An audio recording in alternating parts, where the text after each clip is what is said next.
Almighty God, who in your infinite wisdom and providential goodness have appointed the offices of leaders and parliaments for the welfare of society and the just government of humanity, we beseech you to look upon with your abundant favor these your servants, whom you have been pleased to call to the performance of such important trusts in this land.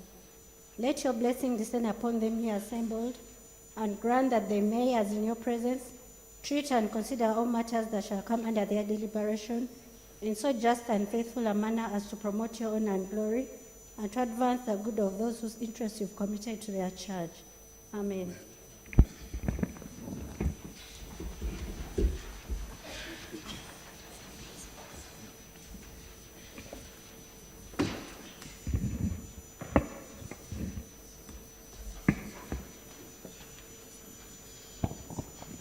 Item number 2 on the order paper, communication from the chair.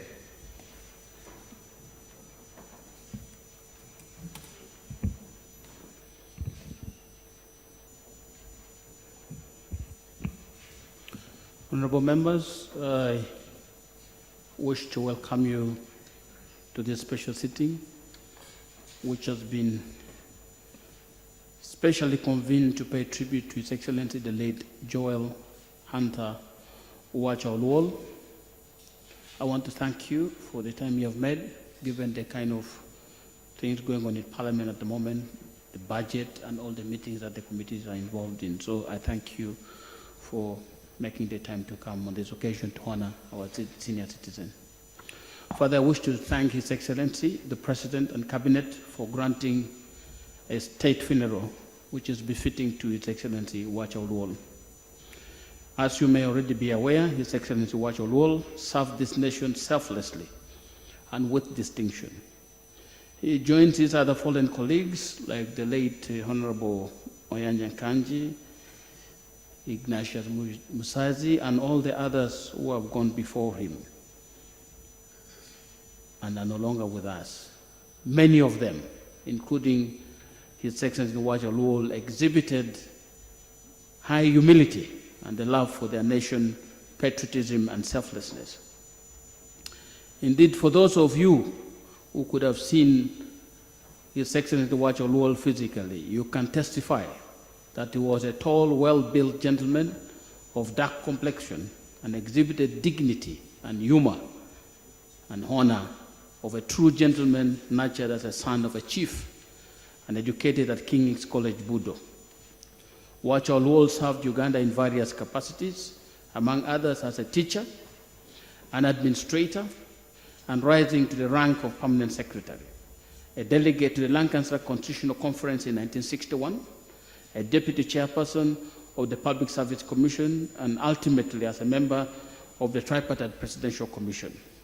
On behalf of the Parliament and on my own behalf, I wish to convey my heartfelt condolences to the family, the Lango community, and indeed the whole nation for the passing of a true leader and elder in this country. May his soul rest in eternal peace.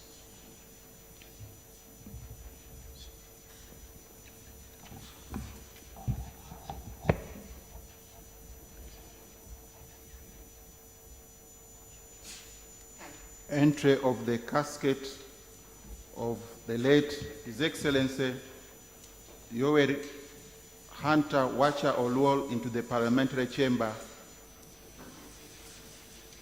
as the police band plays a dirge. Please.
playing of the national anthem be followed by the East African Community Anthem.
Members, you may resume your seats, please.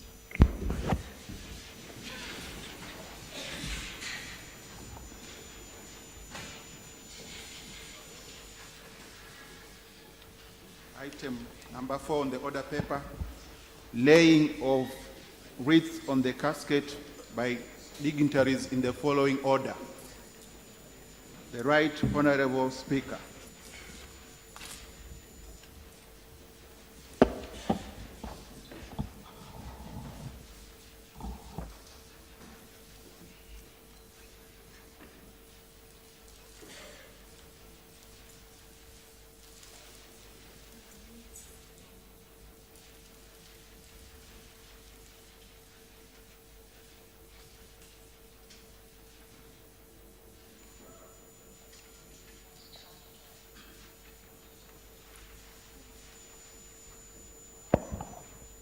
His Excellency the Vice President.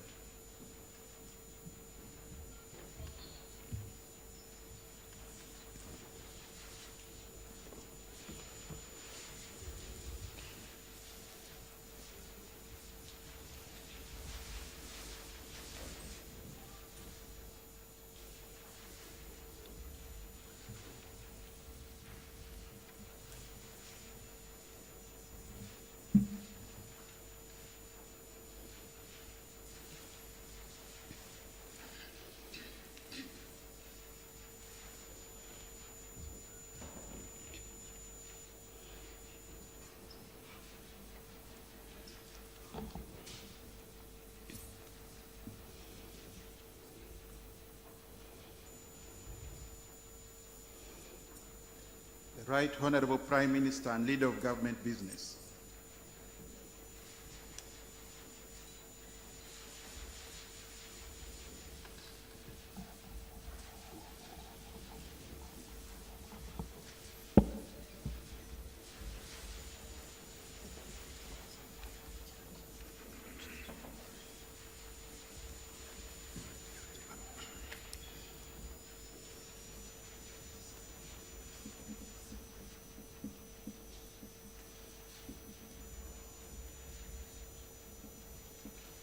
Leader of Opposition in Parliament.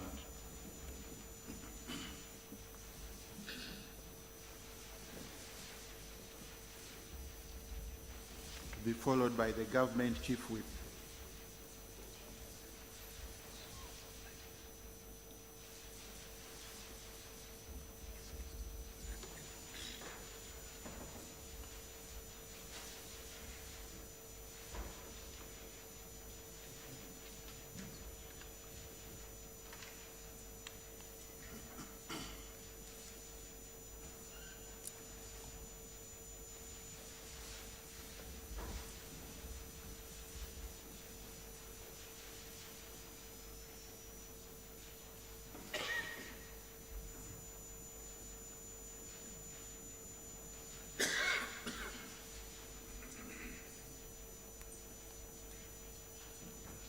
To be followed by the Chief Opposition Whip.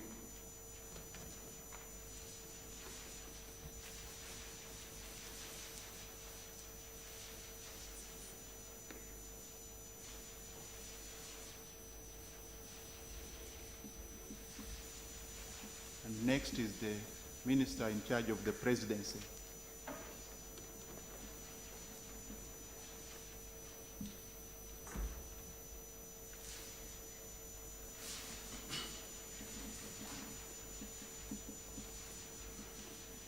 Be followed by the Parliamentary Commission. Parliamentary Commission.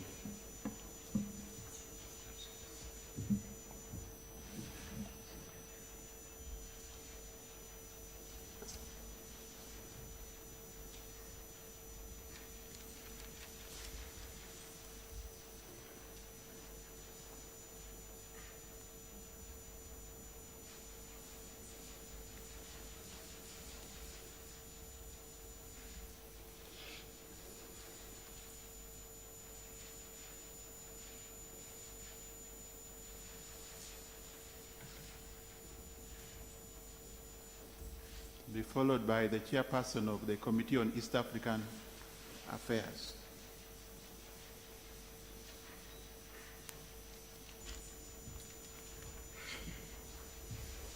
And then to be followed by a rest from the East African Legislative Assembly members.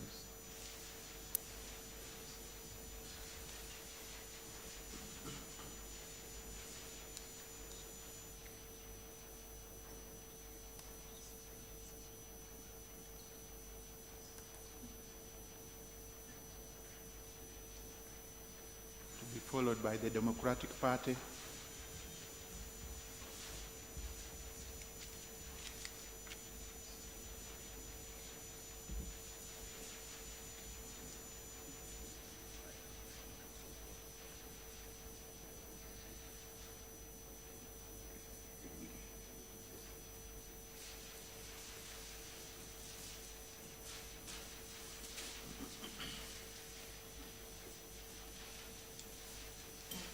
The Uganda People's Congress.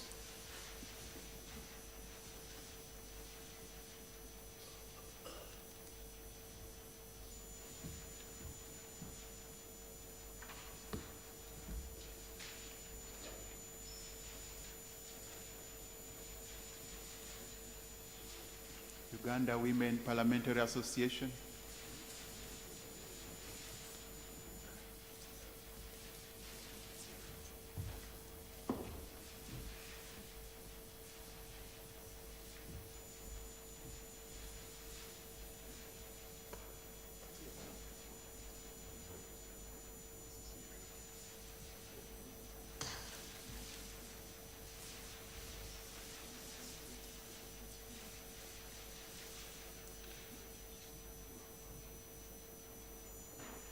The Lango Parliamentary Group.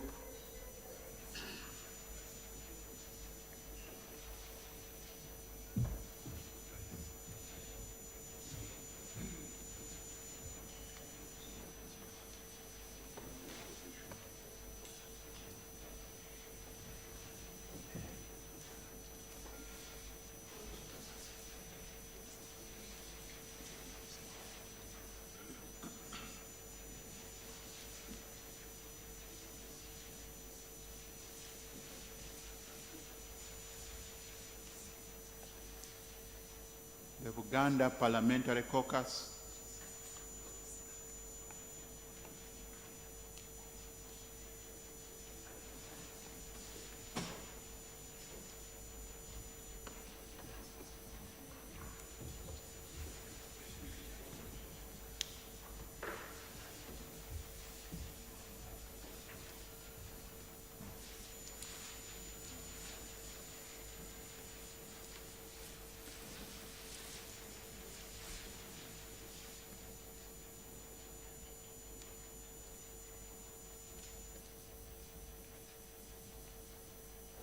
Uganda People's Defense Forces Caucus,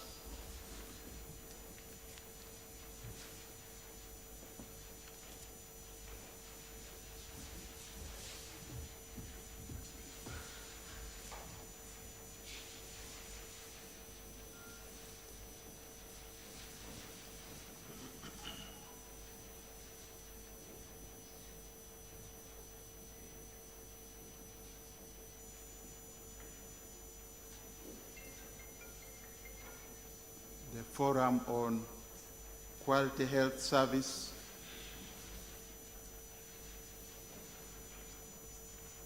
Parliamentary Forum on Quality Health Service,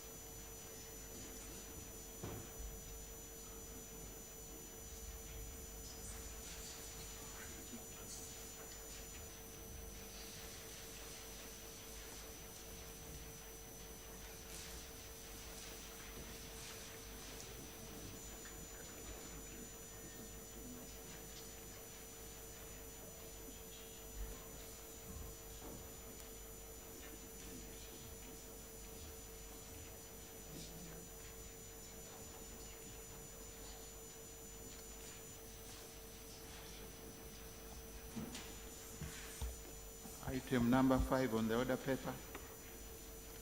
Motion for a resolution of Parliament to pay tribute to the late His Excellency Yoweri Hunter Wacha Oluol, former member of the Presidential Commission, Deputy Chairperson of the Public Service Commission, and Permanent Secretary. Let me just make some recognition before the Right Honourable Prime Minister presents this motion. Please, let's recognize the presence of former members of this House who have come to be part of these proceedings, but from the VIP gallery, I have the Honourable John Livingstone Okello, the Honourable Mary Amajo, the Honourable Anthony Butele, the Honourable Sarah Laniero, and I also have our own newly elected member of the East African Legislative Assembly, Mr. Paul Musamari. I have a condolence message to the family. It's from Professor Tatsej Bazana Kabwejere. We'll be dealing with this later. Right Honourable?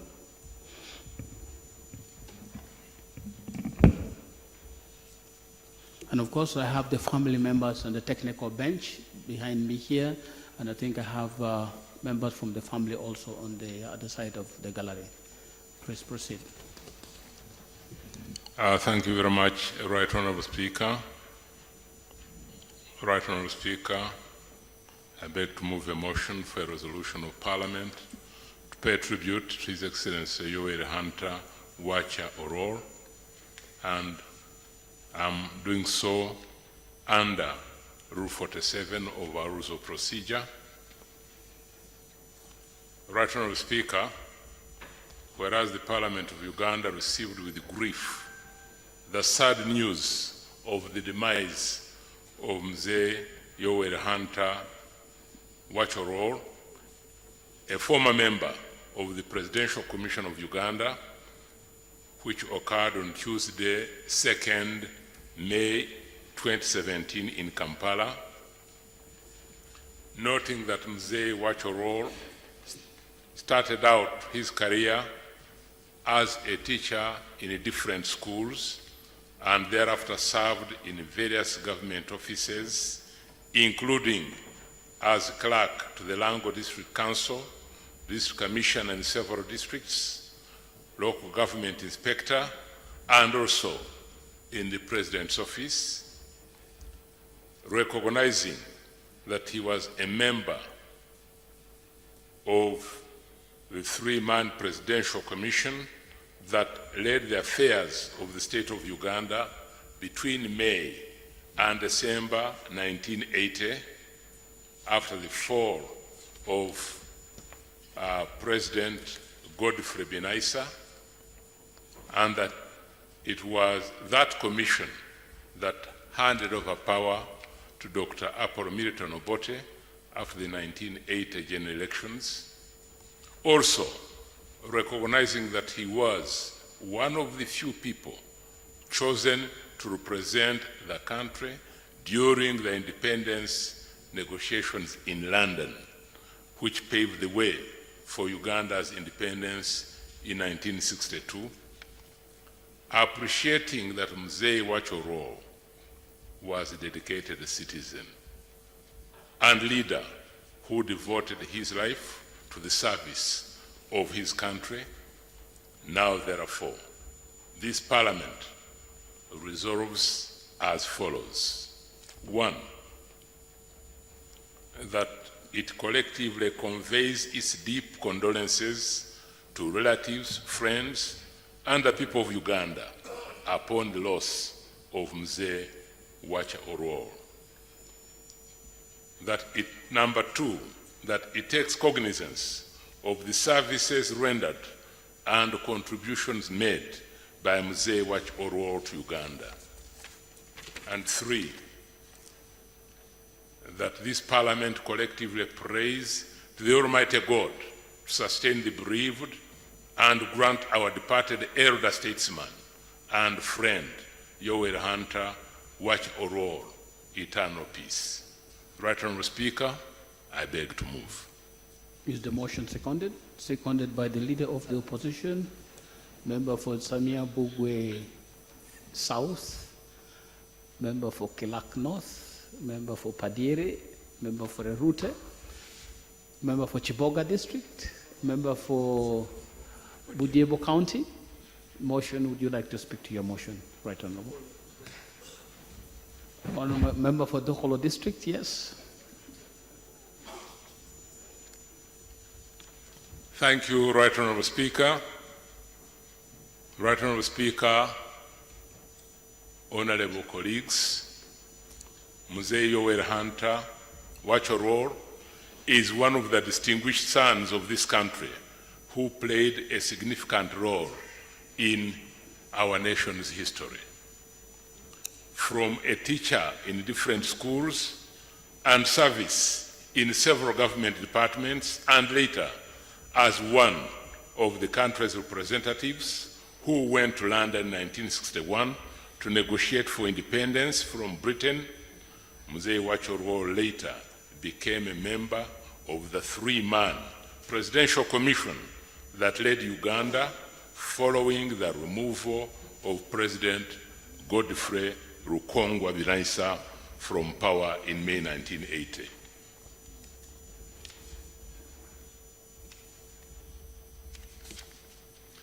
On receiving the sad news of his passing on, His Excellency President Yoweri Museveni directed that Mzee Wachororo be accorded a state funeral befitting his status and contribution as a member of the Presidential Commission that led Uganda from May to December 1980.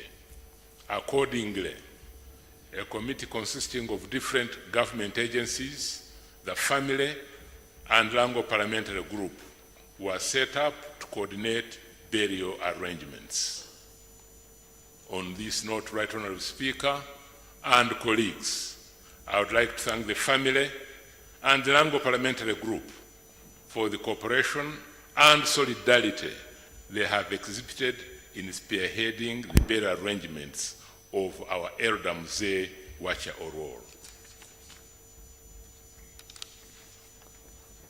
Right Honourable Speaker, colleagues, when the news of the passing on of Mzee Wachororo was received in the morning of Tuesday, 2nd May 2017, some people wondered on social media and other platforms who this man was. And in a way, they had a point. It is clear, Right Honourable Speaker and colleagues, that we need to teach our history and current affairs better, especially to the younger generation, to ensure that the people and significant milestones in our country's journey are well documented, understood, and appreciated by the current and future generations. Right Honourable Speaker, the period from May to December 1980, during which Mzee Wachororo and his two colleagues, Justice Polycarp Nyamuchoncho and Justice Saul Musoke, served as presidential commissioners, was indeed a very challenging one. In a space of less than 2 years, after the fall of Idi Amin in April 1979, the country witnessed the change of leadership from Idi Amin to Professor Yusuf Rule to Godfrey Binaisa and the three presidential commissioners who handed over to Milton Obote. This period was characterized by political instability, insecurity, and jostling for power by the different political forces. We give credit to Mzee Wachororo and his colleagues for providing titular headship of the country's leadership and keeping the country together during this turbulent period. After handing over power to President Milton Obote in December 1980, Mzee Wachororo continued to serve this country in many other important positions as chairman of the Uganda Advisory Board of Trade, member of the Central Tender Board, and deputy chairman of the Public Service Commission. He also served as chairman of the Lango Community Association from 1986 to 2000. Right Honourable Speaker and colleagues, he was born to Ruth Eliezer Ororo and Roy Akulo on 19th November 1923 in Loro Sub-County in the present-day Oyam district. Wachororo attended Loro Preparatory School from 1931 to 1935 and later joined Boroboro Central School between 1936 to 38. From Boroboro, he joined the Kabalega Secondary School in Masindi from 1939 to 1941.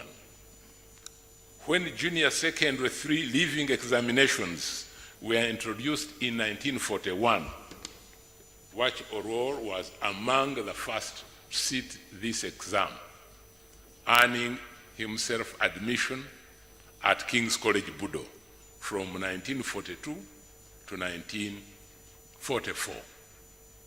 From Budo, he joined Mukono Teacher Training College, graduating as a teacher. He later went to the United Kingdom in 1958 for a year, and he did a course in social and public administration, graduating with a diploma. Right Honourable Speaker, colleagues, Mzee Wachororo was an effective administrator. He was a peacemaker.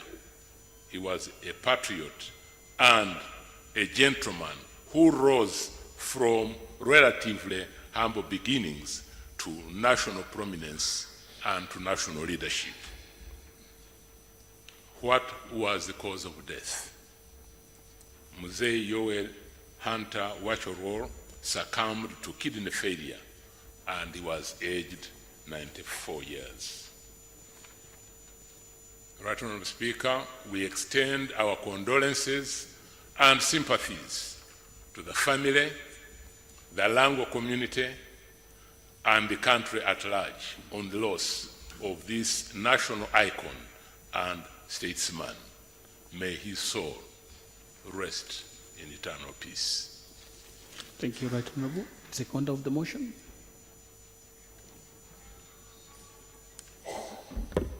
Right Honorable Speaker and honorable colleagues, on behalf of the opposition in Parliament and outside Parliament, on behalf of the people of Kasese District, whom I represent, and the Rwenzururu Kingdom, I rise to second the motion as moved by the Prime Minister for Parliament, for a resolution of Parliament to pay tribute to this gallant son of the Republic of Uganda. Right Honorable Speaker, it's with deep sorrow that we send our condolences to the family, the people of Uganda, the people of Lango sub-region, and all those who have worked with the late Hunter in his capacity as His Excellency the President of this country under his leadership as the chairperson of the Presidential Commission, as a member, as a deputy chairperson of the Public Service Commission, and also as a permanent secretary. You have heard, Right Honorable Speaker, from the Right Honorable Prime Minister, how this great son of this land moved from strength to strength. All this he did for the great good of this nation. We are here to celebrate a life well lived, and I want to thank the Almighty God for giving us this great son. In the name of Joel Hunter Wacha Olwol, and that he was able to give his services for the benefit of Ugandans. Right Honorable Speaker, His Excellency Wacha Olwol belongs to the generation of selfless leaders who always sought the great good.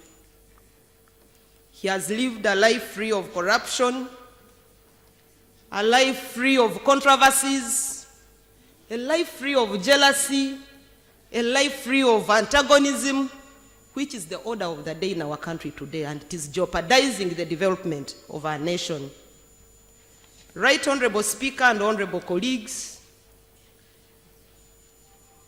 Ugandans are just waking up to the reality that there was a 3-man presidential commission that governed the affairs of the state of Uganda between 22nd May and 15th December 1980. This is an issue that many people actually didn't know. But I want to thank Mzee Hunter for having been an able leader who believed in true democracy. The legacy you are leaving behind, Mzee Hunter, may never be challenged. Because at my age, I have not seen a peaceful transfer of power. But Mzee Hunter is an example of that true democracy that we are talking about, where you can be in a seat and you peacefully hand over power to another leader who is coming in office. I thought I would be seeing this when we tampered with the Constitution of the Republic of Uganda. Mzee Wacha, you are a role model. You are a model to democracy. You are a pillar in the development of this nation and in the development of democracy. I talked to one old man who interacted with Mzee Hunter, and he said that in talking to him, Hunter said that one of the proud moments in his life was the great part he played in attaining the independence for his country. We want to thank you for that great job that you did. The many meetings you held have made me a member of Parliament. I couldn't have been possibly a member of parliament, and many of us here, if Uganda wasn't independent. But because of his energies and his sweat, he gave away some sleep. He could have sacrificed family values. He could have sacrificed his family indeed for the sake of all of us. His work was for the common good of Ugandans. And I want to thank you, Right Honorable Speaker, and government for having thought it wise that we have a special sitting to have a resolution of parliament paying tribute to this gallant son of Uganda. Thank you, Right Honorable Speaker, for having accorded us this opportunity to speak about a man who has done all he can to ensure that Ugandans live in peace and harmony. Right Honorable Speaker, I still speak with sadness that even when we have laws that speak about former leaders in positions that he held receiving some kind of appreciation for the work well done, Mzee Hunter has died before he partakes of this appreciation. It's sad and unfortunate that our country takes long to appreciate the work done by senior leaders. Right Honorable Speaker and colleagues, you will all recall that on many occasions, members of this House have been concerned about the welfare of all senior citizens of this country, including Mzee Hunter.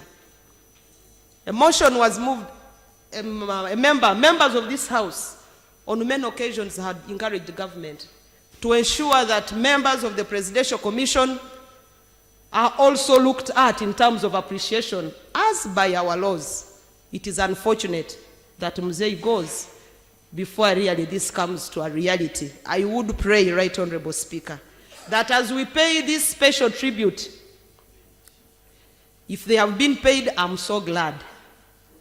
If they were paid, I'm so glad. But I still remember the Honorable Amson Oboa moving this House to do that, the Honorable Joy Ongom moving this House to doing that. If that was accepted and done, then I want to thank God for that. But I want to say that many of the senior citizens of this country still suffer without any assistance. I want to pray that the family remains united, continue carrying the candle of Mzee Wacha high. He has lived a dignified life. You should feel proud to be associated with him. Even those of us who don't belong to his family, we feel proud to associate with him because he makes us proud as Ugandans. Mzee Wacha, you played your part. This world is a stage. Each one of us comes and play their part. Yours was a great part that you played in bringing this country together. May your soul rest in peace. I thank you. Honorable members, the motion is duly moved and seconded. My duty is now to propose this motion for your debate, and the motion is that this Parliament, by resolution, pays tribute to His Excellency Yoweri Hunter Wacha Oluol, and specifically that it collectively conveys its deep condolences to the relatives, friends, and the people of Uganda upon the loss of His Excellency Wacha Oluol, and two, that it takes cognizance of the services rendered and contributions made by His Excellency Wacha Oluol to Uganda, and three, that this Parliament collectively prays to the Almighty God to sustain the bereaved and grant our departed elder statesman and friend Yoweri Hunter Wacha eternal peace. That is the motion for your debate, and debate starts now. I'll start with the member for Shema.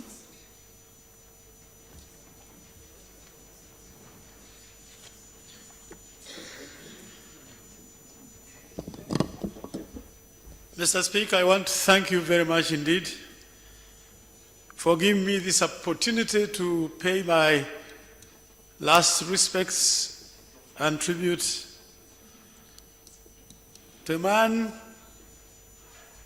a Ugandan, a fellow citizen who served this country with dedication, with integrity, with efficiency. You have already mentioned it, and I need to context it because I worked under Wachorolo. I worked under him as a president or a commissioner. Therefore, I have a personal feel for this great son. We sometimes can look back in history and you see Wacha as a young man born in Oyam district and studying in these places you have mentioned, but more particularly, he came to King's College, Budo, in 1942. For those who studied with him, this early exposure coming from Oyam, studying, Oyam is in the north, and studying at King's College, Budo, made Wacha an impression on him, understanding Uganda at a time when the country was in tribal groups. And it made him, it shaped his thinking to look at Uganda as one country, as one nation, as one people. And later in his growth, for us who had an opportunity to, yes, and for us who had an opportunity to work with him, this is a man you would never, never doubt his commitment to this country. Never. And indeed, Honorable Chiza, you have mentioned it. No doubt and no wonder, in his old age, when he had matured, his contribution to the struggle for independence was total. Absolutely total, those who worked with him. And he was a member of Uganda's delegation to Lancaster Conference negotiating for Uganda's independence. Yes, that was him. And yes, you mentioned it. We are members of parliament, and Uganda is a sovereign state. It is a sovereign state because many Ugandans, including the son that is in that coffin, struggled for this independence, and we are members of parliament. We owe it to them. We owe it to him that we can speak here, partly because of the contribution he made together with those. Getting independence was not easy. For some of you who followed these developments, some of them were exiled, others were imprisoned. To negotiate independence and successfully we become independent, we must pay respect to those who contributed to it. And he's one of them. Colleagues, Wachorolo's contribution came to peak in 1980. And why I'm really speaking with a sense of appreciation is that the Prime Minister, Right Honorable Rakana Rugunda, has given it in passing. But for those of us who lived through it, it was a very difficult time. 1979, the war ended, and the president was sworn in at this parliament. Within 68 days, Professor Yusuf Lule, as the president, was voted out. You should have been here. To move from Entebbe to Kampala, this city was under fire. Boy, too far to fail. Hey, what? My. It was fire. I'm just Yes. wondering how that will be recorded. In the Yes.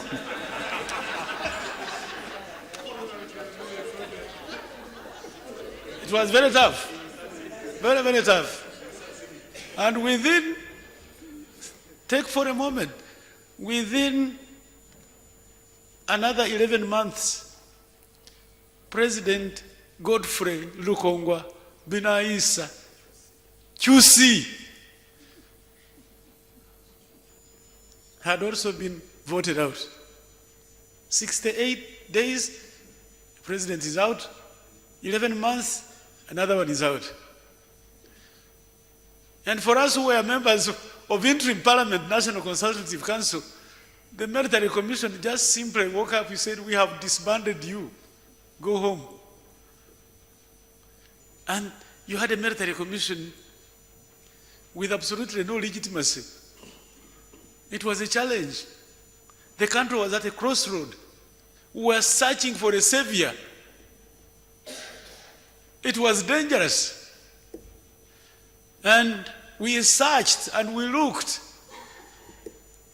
Finally, because of his contribution, record of performance, his nationalism, his patriotism, his name was one of the 3 names the military commission appointed as a presidential commissioner. There was a relief when these presidential commissioners, much as they were titular, but they showed an semblance of togetherness. Because Wacha came from the north, Justice Saul Musoke from the center, and Polycarp Nyamchoncho came from the west, and it gave that semblance of the country holding together under military commission.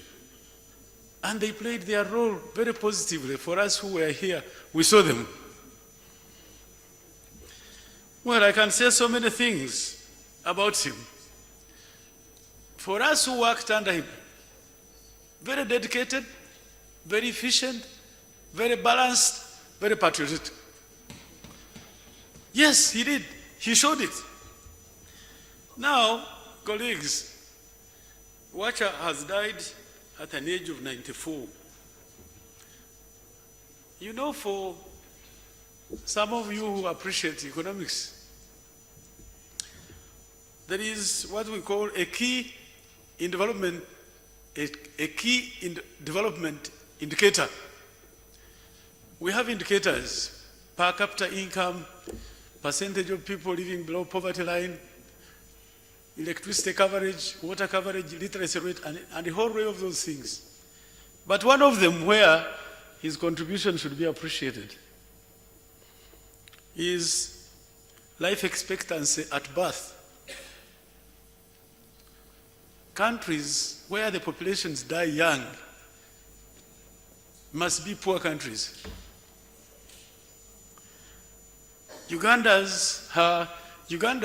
this is very true. Life expectancy at birth, 94, is a very useful contribution. If you take into account that, for instance, Uganda's life expectancy in 1991 was 48. 48 years at birth. 2002, it improved 50. In the last census, 2014, it is 63. If you do arithmetic, those who have been improving this statistic is one of them, that you must live long. Mr. Speaker, we wish you to live long. There are some people, because there are some people who say, the old people go home. And indeed, the better people, no, if you say old people go home, it is counterproductive to your development indications. Yes, very counterproductive. And in fact, if I was to use vernacular, those young people who want the old people to die, we call them enkunguzi. Be it retiring or dying, they call them enkunguzi. Enkunguzi is a guy who wants his parents to die so that he can inherit their property. So, Mr. Speaker, long live. Long live, Mr. Speaker.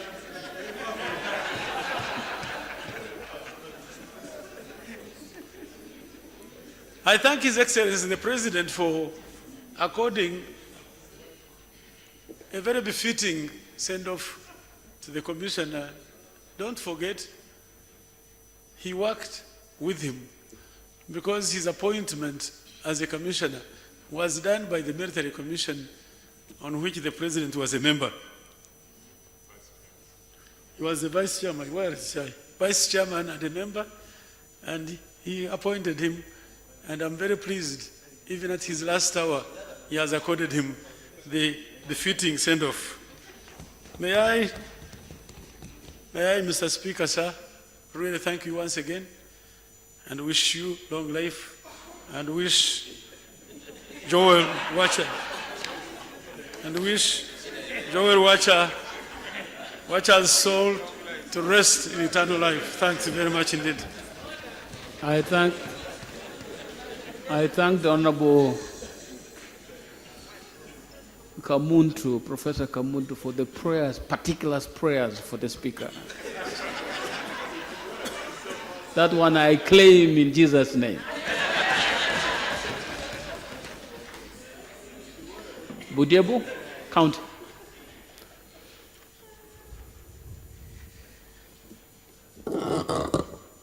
Thank you very much, Right Honorable Speaker. Colleagues, I stand here to support the resolution moved by the Right Honorable Prime Minister. On behalf of the people of Budiebo, I'm conveying our deep sorrow at the death of Mzee Yoweri Hunter Wacha Olwor, to the family, the people of Rango, and indeed the people of Uganda. Mzee Wacha Olwor captured our imagination in Budiebo in May 1980, when it was announced over Radio Uganda that he had been appointed member of the three-man Presidential Commission. This was, of course, soon after the forced retirement of President Godfrey Benaissa. The idea of a presidential commission in the popular mind was at that time not only new, but also quite enigmatic. Because we had been used to a president being one in the country, and a president being a man, and a strong man, and a man of authority. But now, three presidents in one, really at that time, could only be equated either to a trinity in the Christian faith, or to those who had done a little bit of history, to a triumvirate that came in place after the assassination of Julius Caesar in the Roman Empire. And of course, there are many questions that eluded answers. Were these people equal? Who was chief among them? Did they sit in one office? Were they more powerful than the powerful military commission of that time? How did they relate with that powerful military commission? The Uganda of 1980 can be likened to the board and game of snakes and ladders. I think at one time you played snakes and ladders. There are ladders, you climb up, there are snakes waiting with jaws open to swallow you, and you go down, and so on and so forth. That is the image I can use to describe the Uganda of 1980. It was just recovering from the military government of Field Marshal Idi Amin. It had gone through a liberation war. There were a lot of conflicting, sharp interests jostling with each other to take charge of Uganda. Scheming, subterfuge, guile, cunning were quite common in that Uganda of 1980. There were interests, strong interests. The interests of the Uganda National Liberation Front as an umbrella group that was supposed to take charge of the destiny of the country. There were the interests of the liberating fighting groups. There were the interests of the political parties. At that time, both old and new. The old ones, of course, you know, the DP, the Democratic Party, the UPC, the Uganda People's Congress, and there were others which were still new. There were the interests of the ordinary Ugandan people. But also, there were the interests of the government of Tanzania. The government of Tanzania, which was indeed the patron of the liberation of this country. But all these interests were not at par.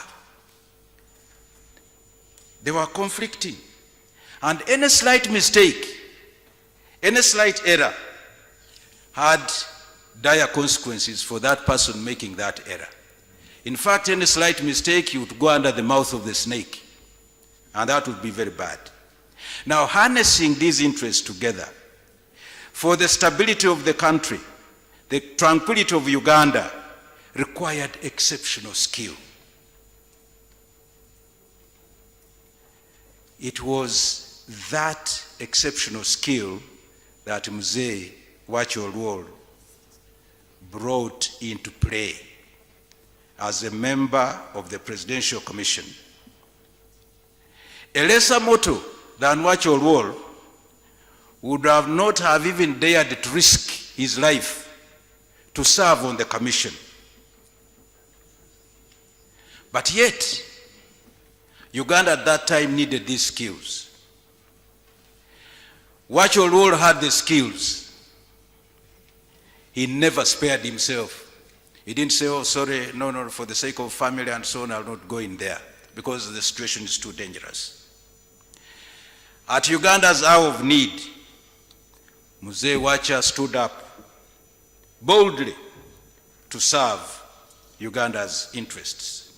And he steered Uganda at that time through an election that indeed saw Uganda in 1980 on 10th December with a president. We can say many things. He's gone. All we can say now, Sir, Right Honorable Speaker, is to pray the Almighty God to rest Mzee Wacha Oluol in eternal peace. Thank you. Dokholo District.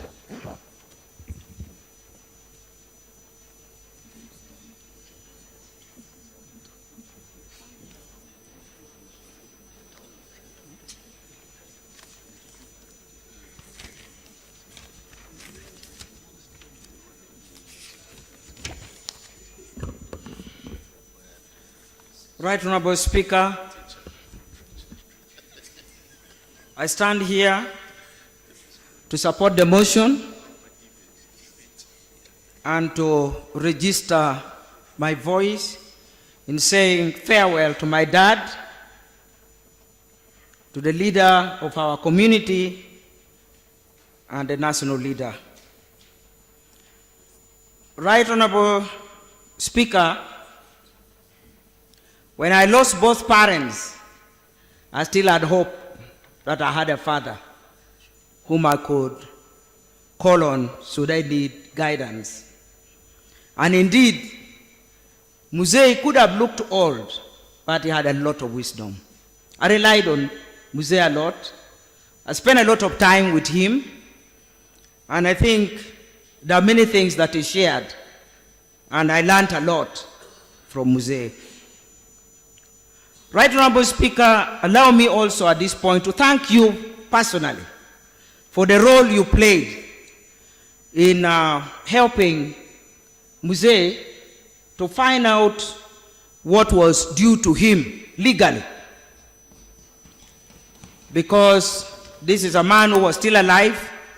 The rest of his colleagues had passed on, but he was still alive. We had a responsibility to make his life better. If we had taken care of him financially, it is required by law.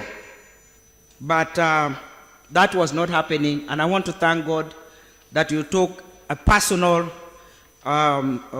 step to make sure that Parliament passed a resolution to sort out the matter And as we speak now, the government has resolved that Mzee Joel Wacha, although he's not with us, he will get his benefit. So I want to thank you personally on behalf of the family. He has not yet got physically, but there is a commitment, right, Honorable Speaker. I think we need to record it so that if the Prime Minister has anything to say, you should tell us. But as of now, the family hasn't got, but there is a commitment that Mzee Joel Wacha will be paid his dues. Right, Honorable Speaker, Joel Wacha character or life can be encapsulated as follows. In summary, anybody wants to know about Joel Wacha, you can know him as a man who was a trained teacher,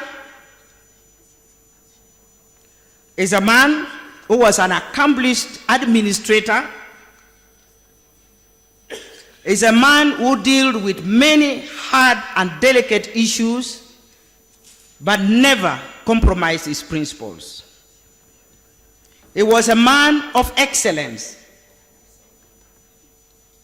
He was a man who had calm temperament, but he was shrewd to ensure that whatever decision he took was implemented. Right, Honorable Speaker, allow me just to focus on three things which I thought I needed to share with my colleagues. First of all, I know there is nobody here who will talk on behalf of the family, but I want to say that Papa was a good father. I think the children can testify that he was a good father, he was a good husband, and he was a clan leader. So from the family and the clan perspective, he was a man of excellence. Secondly, I want also to let members know that he was a developer. He was the first clerk to the district council. And as clerk to the district council, he formed the first administrative unit in the district. And he had the power to recruit, train, and promote. And the first crop of administrators that Joel Wacha recruited were from different parts of Lango. And I think to make it a testimony, since he will not live with us again, allow me to give you a few names, just 4 or 5. One of them was Macmonda Angweri, who became a diplomat. Another one was Charles Apunyo from Amaitong. Michael Ogwal, Odura Lele, John Oluk Otim Alakana, spread out from all over Lango. And he made sure the qualification was standard. You had to have a Cambridge school certificate. That was qualification number 1. Qualification number 2, you had to be trained as administrator, because he was a teacher basically. So he carried that passion with him, made sure his administrators were trained. So, right, Honorable Speaker, why I'm saying this is because the Lango as a district benefited with this kind of intellectual ability and this exposure, having been a Budonian. You know, Budonian those days, in the 50s and 60s, you people are joking, you haven't gone to school. You would say, I've been to school when you have come from Budo. Because Budo then was the ground that trained children of the kings, of, you know, distinguished personalities. So Joel Wacha stood tall, always, in terms of his intellectual ability and identity. So he was a man of distinction. Now, this man transformed Lango district in the sense that he made sure he transformed the Gombolola headquarters from thatch structures to Mabate structures all over. And he made sure before that was done, he took all the councillors to Teso. Teso was ahead. They had built the Gombolola headquarters with what then they used to call Matagola. Today we call it tiles. So they took the Langis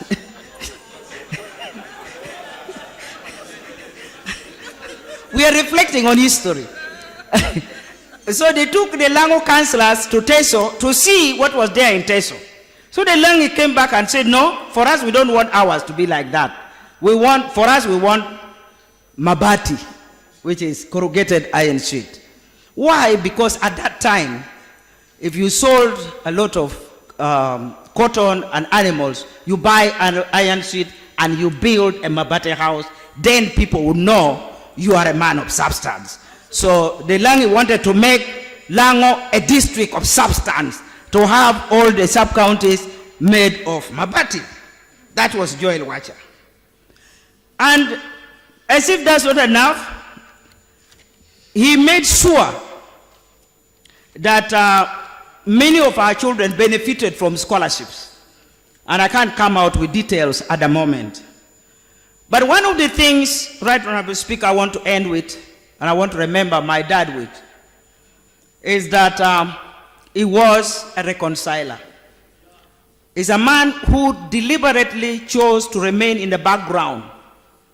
He wanted to be a silent influence over almost every touchy issues.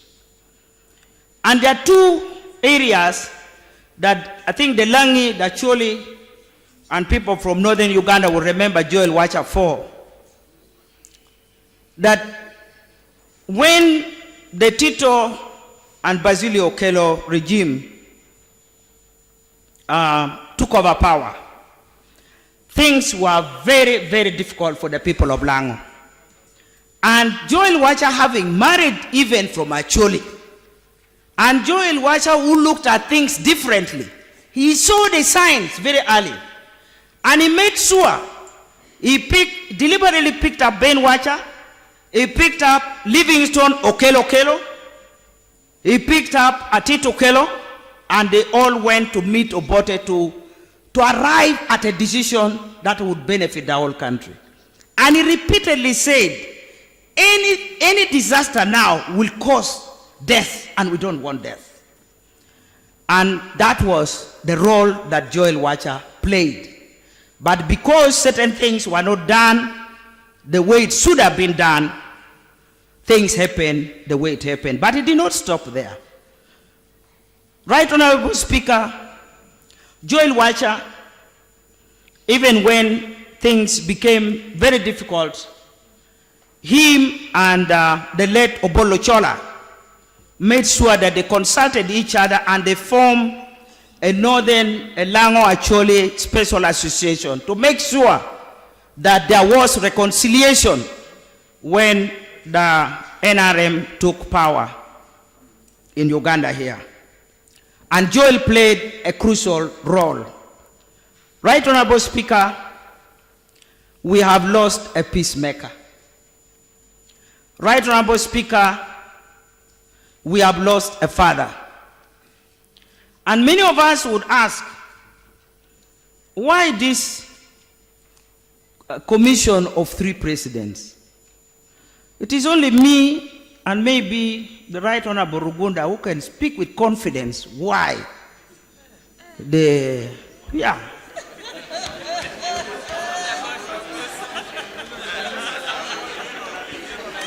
Right Honorable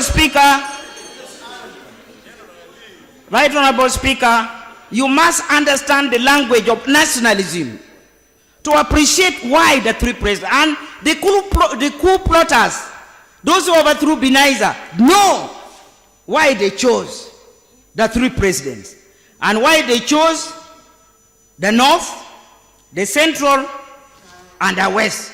Because the East was already there. The chair of the legislature was from the East. Please revise your history.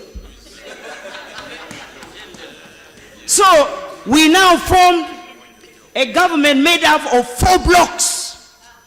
And these were solid personalities. Judges sitting together with a solid leader like Joel Wacha. And what they said was, we don't want speculators. We don't want people who rock the boat and cause more suffering to the people of Uganda. They wanted solid people that would unite Uganda. And they found those personalities in the 3 persons that were chosen, and of course coupled with the chair of the legislature, I think they were able to come up with a good equation. But one thing I want to remind Ugandans, I will find it difficult to forget, Right Honorable Speaker, the justification for Binaiza's coup.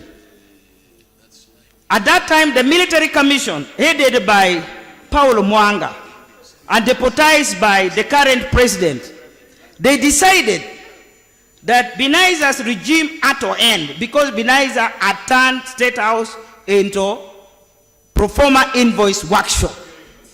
So check yourself wherever you are. If your office has become a pro forma invoice workshop,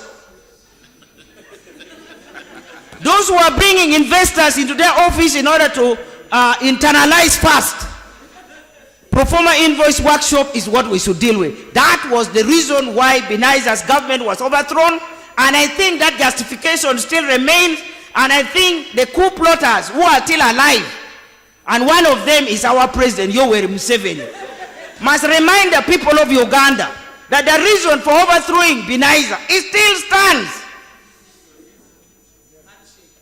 Yes.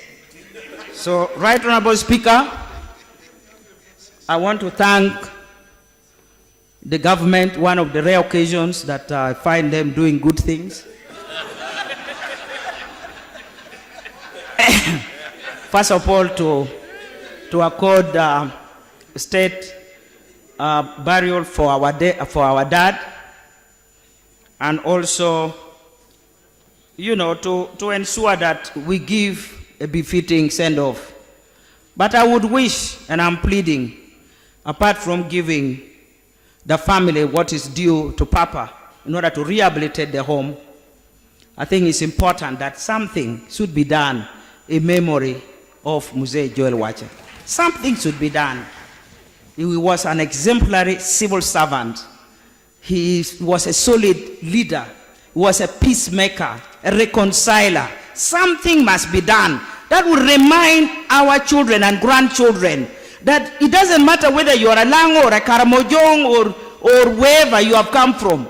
You must be like Mzee Joel Wacha if you want to unite Uganda. Something must be done by government to constantly remind us of the quality of the person of Mzee Joel Wacha. May God bless you.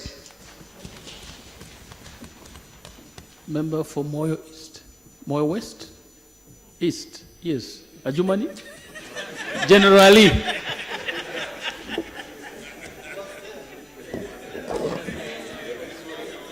Thank you, Mr. Speaker. This is a very important occasion that I must speak. And I decided to speak deliberately because I have a message which is very important. I must thank you for giving me this opportunity. So I first want to start by conveying my personal condolences, and that of my families and people from West Nile. I wish also to thank Almighty for giving us Mzee Wacha Oluo to live for 94 years. Very few, of course, very few Ugandans have lived for. We must thank Almighty. And then during these 94 years, which we should pray to reach there anyway. But of course, we don't know. But that's just a pray.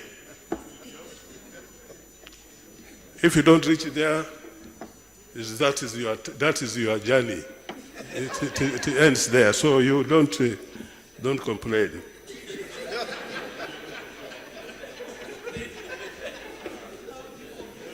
Now, if we can see what happened during 94 years, I think Mzee Lowell has contributed a lot and extensively and can't even be quantified, some of which has been said now, for example, by our sister.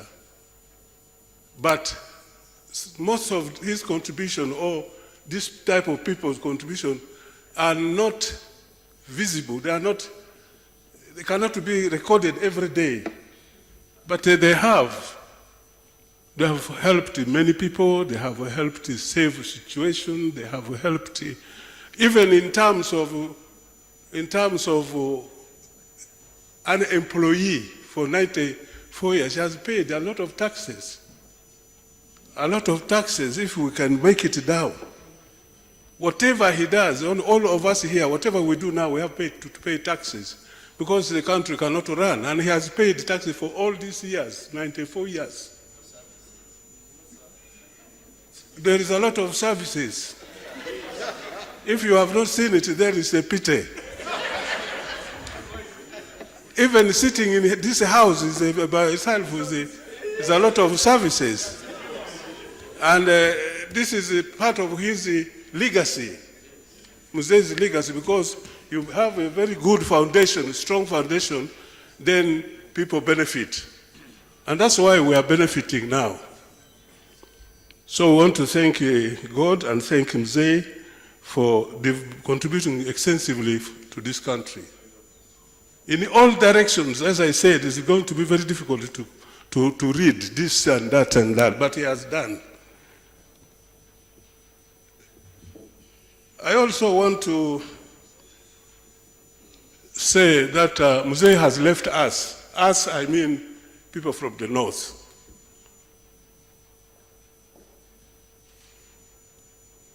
Disunited. We are not as united as we were during independence. And if we were not united during independence, Obote would not be the president of this country. Therefore, we must go back, people from the north, we must go back to 1962. Leave this.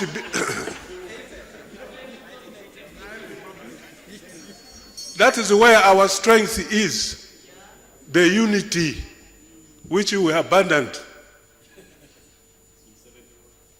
in 71. And in 85, and so on.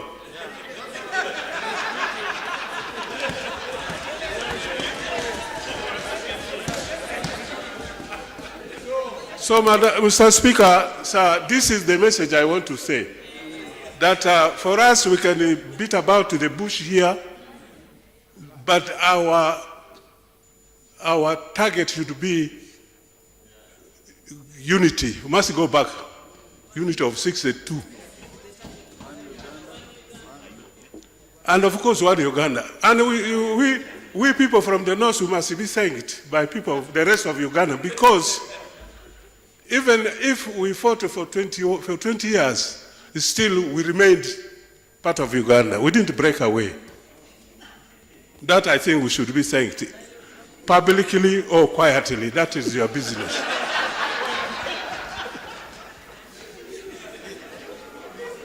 Because the country up to now, where there is no war, is still we are now together, despite the fact. So, sir, I want to say, Mzei has left us not united as we wanted to be. However, there are still some elders Mzei has left behind. They should stand up to their responsibility to bring unity. I'm 74, 78 for those who don't know. Mzei is 94. There are some people who are ahead of me.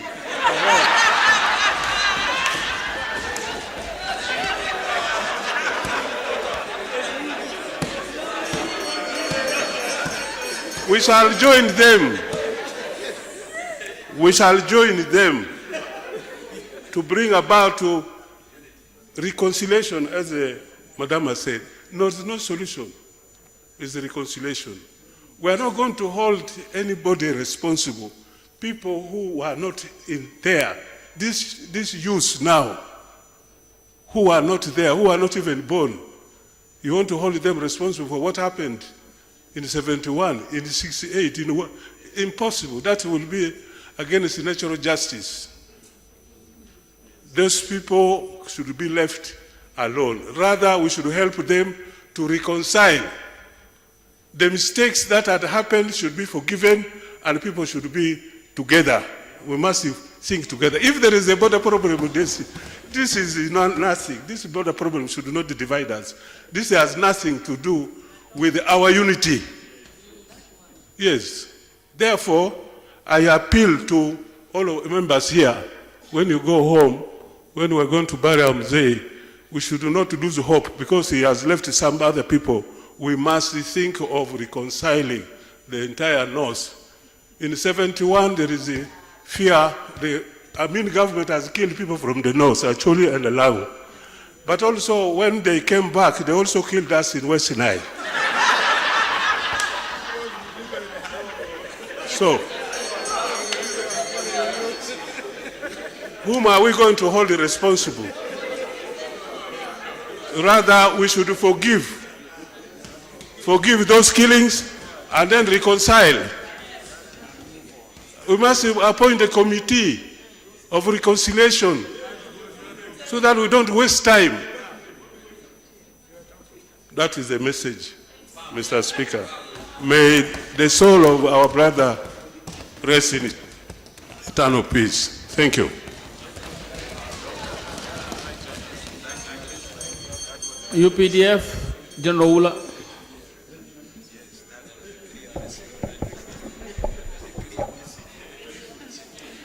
I thank you, Right Honorable Speaker, for this opportunity, and I rise to support the motion to pay tribute to this accomplished citizen of Uganda. Right Honorable Speaker, this old man lying before us here was a respected and trusted citizen of this country. And he earned this respect. I can recall that between 1986 and 1987, there was an upsurge of insurgency in northern Uganda, and in Lango sub-region in particular, where the sons and daughters of that sub-region waged war against the government at that time. At that time, this old man lying down here was the chairman of Lango community living in Kampala, Jinja, and Entebbe. Him, together with other elders who come from Lango, put their feet down and say, we cannot allow this senseless war to continue in our land, and more so by our children. What we should do is to go and call them, tell them to lay down their arms and come out. This is what he did. He rallied all these elders, and because of this respect that he earned, I've never had in this country. We have had rebellions all over the country, but I've never had a rebellion where those who are rebelling, those who are fighting, can lay their arms down just at the talk of their leaders. You can check on this. But the people of Lango who are rebelling, when they heard that Mzee Wacho Luol and other elders had sent a message for them to lay down their arms, they did just that. This was the respect that he earned because of his action.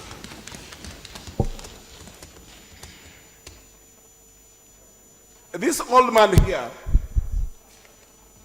wanted every Uganda to love one another. I remember, Honorable Cicely has just alluded to, that during 85, you all know what happened. There was a coup. And these two communities of Lango and Acholi were trading barbs against each other. They would even go as far as killing each other. But this old man came up and said, there is no need for us to wage war against each other. No tribe in this country should wage war against another because it is primitive and backward. Because what you are doing now, that person you are abusing, that person you want to kill, that person that you are falsely accusing will be the same person tomorrow who will pull you out of a bad situation. Those were his words. So what he was saying here was that for us to live together, because each one of us, irrespective of where we come from, irrespective of what we believe in, we have something to give to the other. Each one has to benefit from one another. So what he was saying here was, we have to love one another because each one of us will have a problem, and the other one you are blaming or abusing or want to kill, by God's luck, will be the person who will pull you out of a bad situation tomorrow. The Honorable Prime Minister, Right Prime Minister, has just said that he was a patriot. Indeed, he was a patriot. Right Honorable Speaker, the old man's home, where we are going to lay him to rest on Sunday, is just a mile apart from my home. And many times when he's at home, I would get time and go and visit him. There was this day when I went to him, and he said, after having talked, and he said, you young people, you have to work hard for this country. You have to give your best for this country. And you should not rush. You should never rush to get wealth. And above all, he said, you have to be loyal to this country.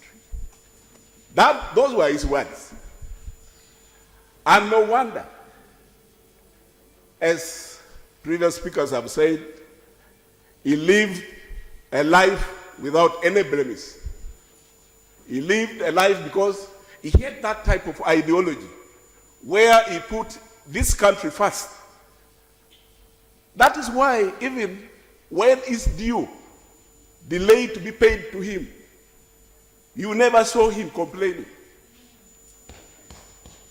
But I'm aware of us leaders, some of us who have gone even to Lizira, and when asked, because of dates, when asked, why can't you pay the debts? He said, because the government has not paid my dues. But this old man kept quiet all these years. So I would think that there is a lot that we can learn from him. There's a lot that we can pick from him. And as I end, I want to say to Mzee that you are going, you have left a legacy that we can all pick and draw lessons from. We know you have lived your life, a fruitful life, a very clean life that we need to emulate. Mzee, rest in eternal peace. I thank you. West Budama, South.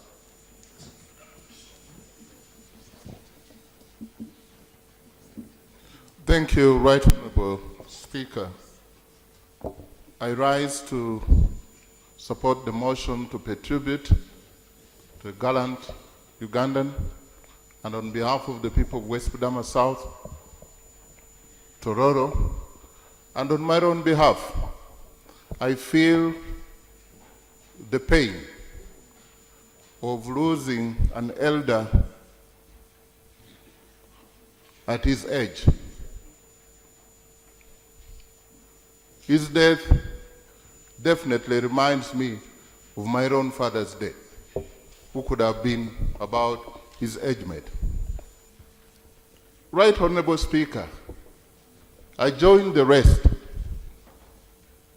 to admire, even in death, Mzee Joel Wacha Olwal, a man who studied in Boro, in Lira, but also went to Kabalega and went to Buganda and worked in Buganda and later on became a civil servant and a commissioner in the Presidential Commission. These days, that is not very possible. You are born in Tororo, you go to schools in Tororo, you marry in Tororo, you work in Tororo, and you die in Tororo.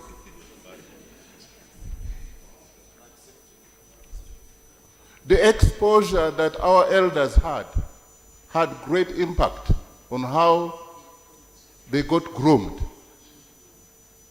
on how they related with one another.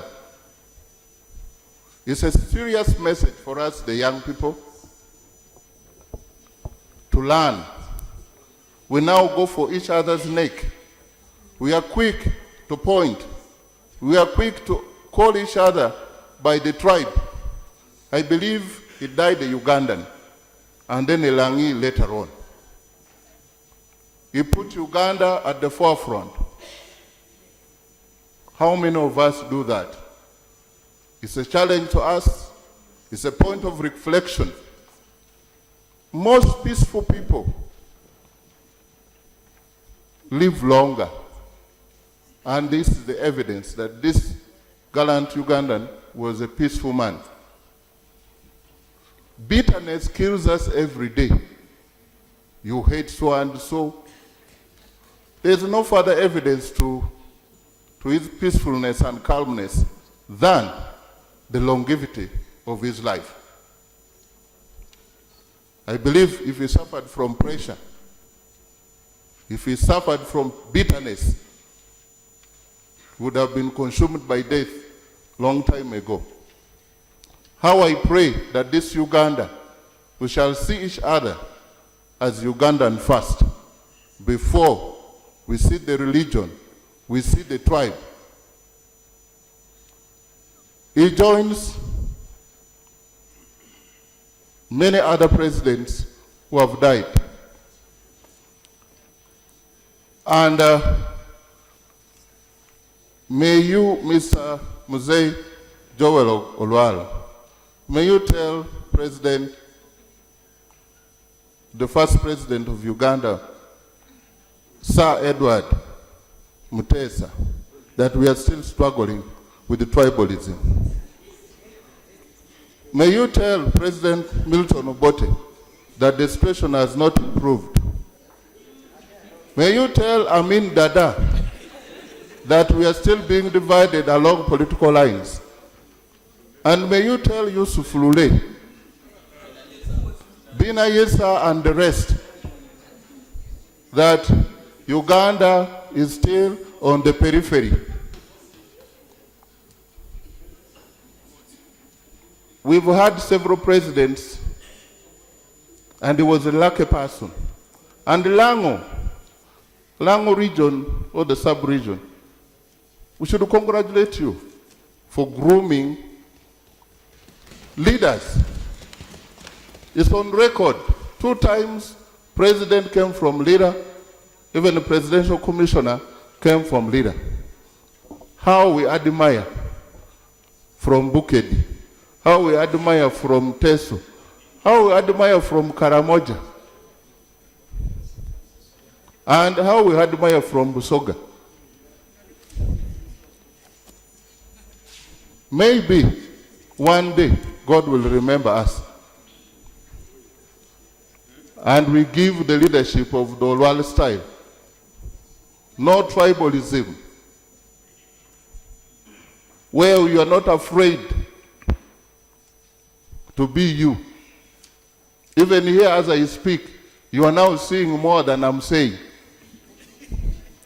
because of your tribal screening. This Uganda would be a better Uganda if only we had more of the Mzee Joel Wacha Olwal.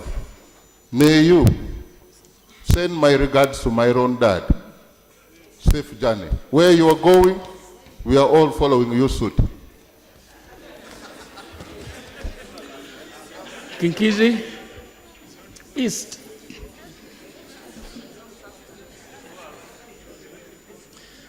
Thank you very much, Right Honorable Speaker and honorable colleagues. I rise on behalf of the people of Chinchizi East in Kanungu and the greater Kanungu Kunjiri, where also one of the presidential commissioners came from, Porekap Nyamchoncho, to support the motion and also convey my condolences to the family, to Ugandans, the people from Lango, and all of us in this house. I was still a teenager in the 80s when Mzee Wacha War became one of the presidential commissioners, so I may not have the experience like the Prime Minister or Professor Kamuntu have. But I was old enough to follow what was going on. I recall in our village, we were the only ones who owned the radio, and the whole village used to gather to listen to Radio Uganda news so we could follow what was going on. And I used to help in interpreting to the villagers about the news. No, Oradeva Mama is from another village. So we could follow what was going on, and we want to thank God that He made him live for 94 years. The Holy Books talk of our life being 70 years or 80 for those who are strong, but beyond that, it is pain and struggle. Currently, I am exactly half his age. So I also pray that I reach that age and even surpass it. Recently, the oldest person died in Indonesia. It was 146 years. So the lifespan can go beyond even 100. So we all pray that we can have that long life and be able to use our life on earth very profitably the way our Mzee used it. So we want to thank him for the great achievements that he was able to register, including being a leader of this country in those months when he was part of the Presidential Commission. Right Honorable Speaker, a debate of this nature and a reminder about his life greatly reminds us where this country has come from. It reminds us that once upon a time, presidents were chosen from boardrooms. Those are the historical facts which are on record. And gratefully, I think we have since moved that presidents and other leaders are chosen by Ugandans through a ballot. And we want to salute Ugandans and thank Ugandans who have struggled for this progress. And now I heard my sister, the leader of opposition, saying she's waiting for a transition where a leader changes peacefully to another. For me, I always see it every 5 years. Yes, every 5 years, since 1996, I see.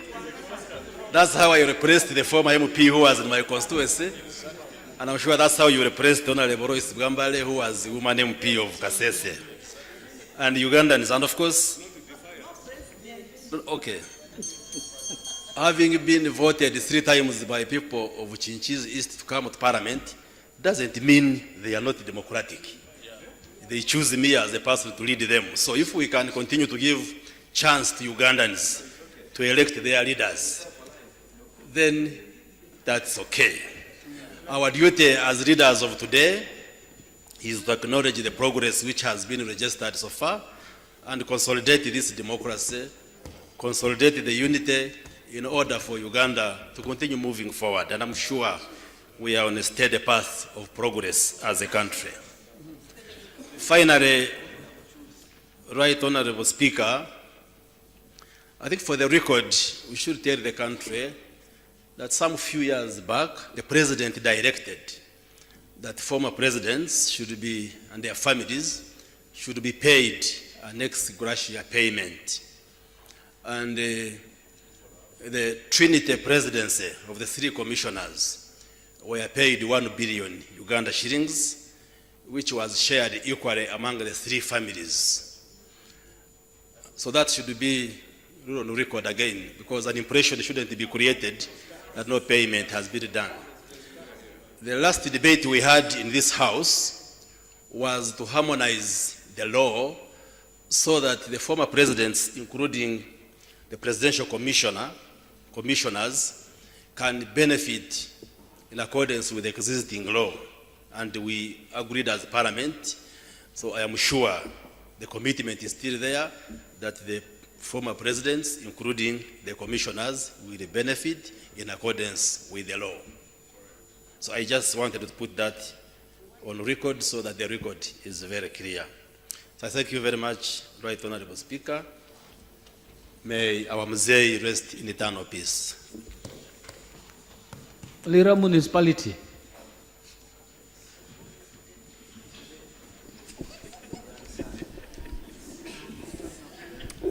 Thank you, Right Honorable Speaker. I rise in support of the motion by the Right Honorable Prime Minister. And I'm taking cognizance of the fact that Mzee Wacha Olwol's life has elicited a lot of very important and far-reaching comments on the floor today. And I think this comes about from the very fact of how he lived his life, how he conducted himself, and the roles he played at critical, trying moments in this country. There were mentions of his role at the time of independence in drafting the Independence Constitution. And all of this stems on his love for this dear country of ours. Fast forward to 1980, though I am slightly older than my colleague from Kinkizi East, I had like my first opportunity to really see politics. But I think what many people miss is the experiment which Uganda tried to make in 1980. If you go and look carefully, search the whole of Africa, other than I think Botswana and Mauritius, there was no multi-party democracy in Africa at that time. The contentions which we had in Uganda, many came together to remove what was perceived as a regime which should not be sustained. The problem came about what happens next. It is easy often to come together against what can be perceived as a common enemy, but how to forge a common destiny, I think we get the best lessons from Mzee Wacha Olwol. He exuded quiet confidence, distinguished service, and dedication for this country. I have heard carefully the cries for unity, and I think we really need to challenge ourselves.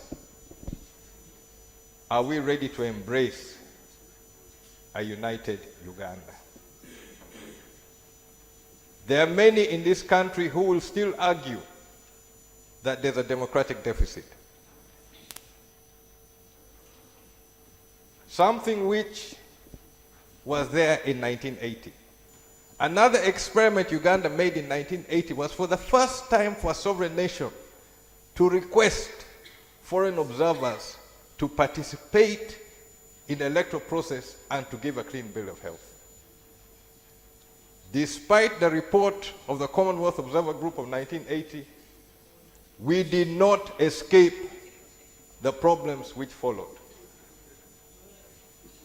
And throughout all of this, we had great people like Wacho Olwol keeping focus on the prize. And that prize will have to be a united Uganda with mutual respect across board. Throughout Wacho Olwol's long distinguished career, there is absolutely no scandal which can be found.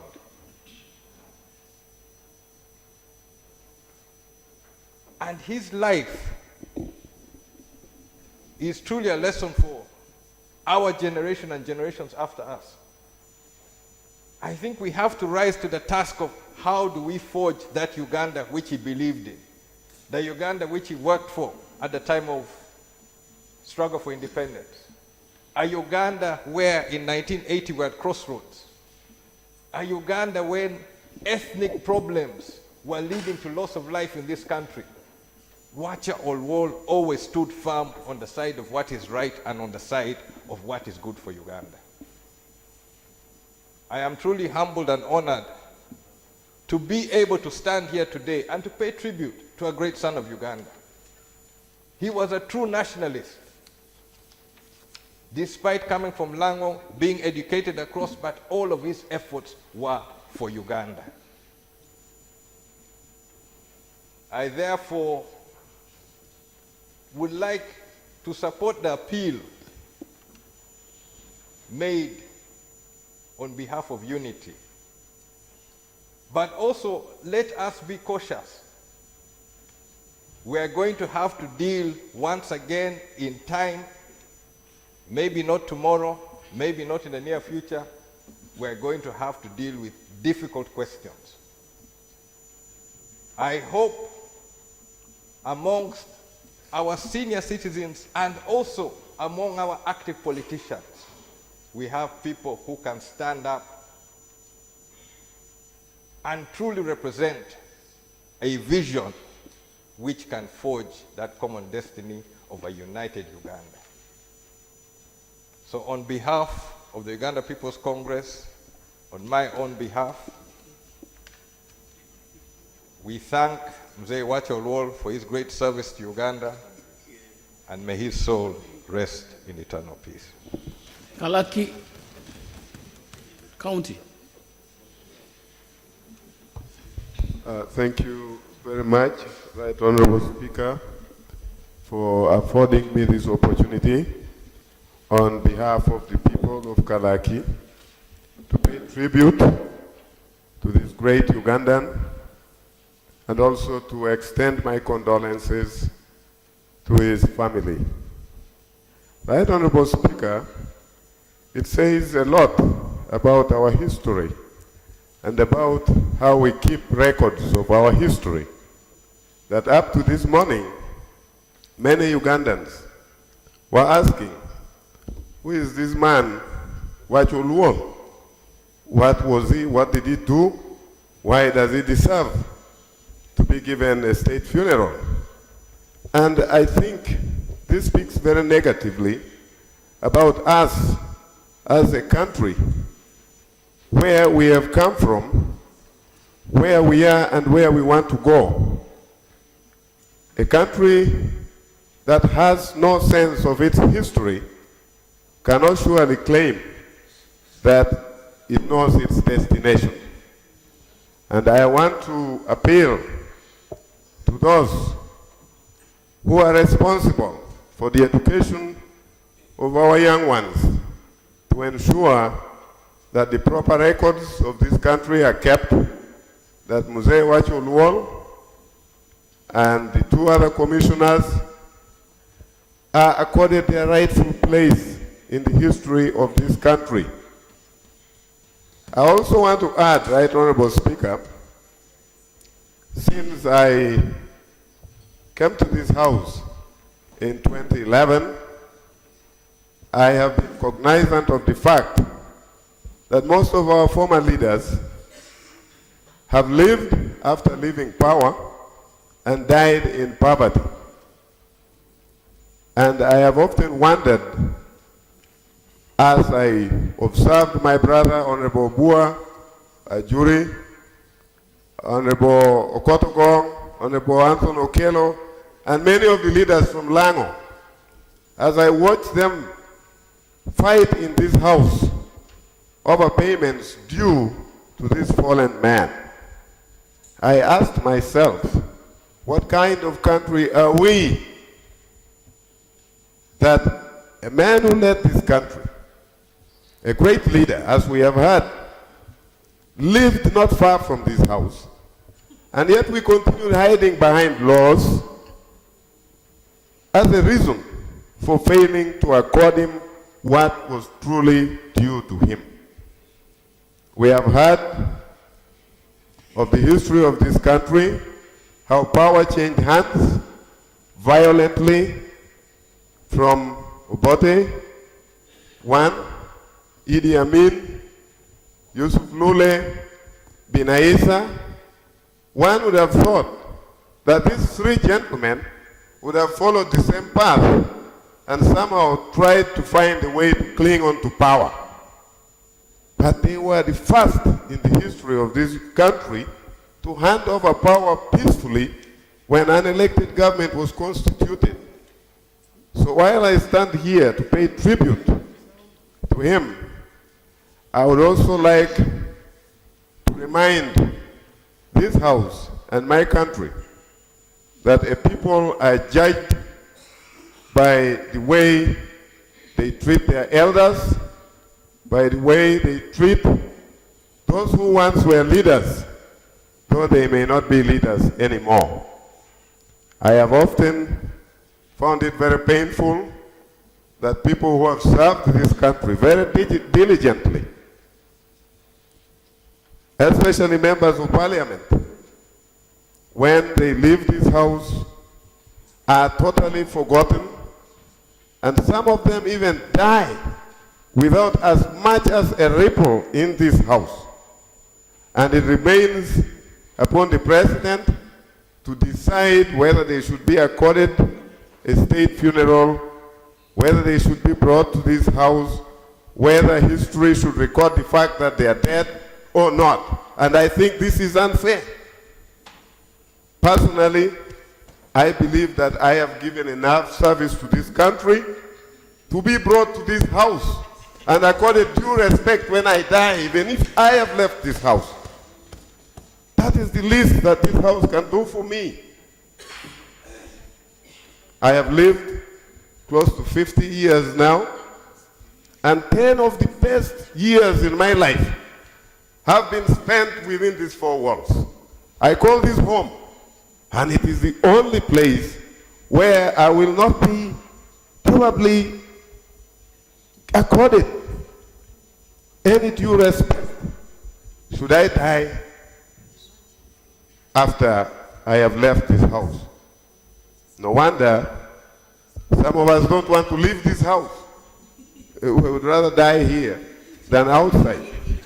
Not long ago, the Honorable Willie Ekemu, who was formerly a member of parliament, passed away, and it was not even heard of. I don't know whether this house was informed. So I think this business of deciding as if it is a favor who should be brought here, who should not, I think we should change this. This country, its people have chosen to have the leaders they have now. We are 443, not out of our own choice, but out of the choice of our own people.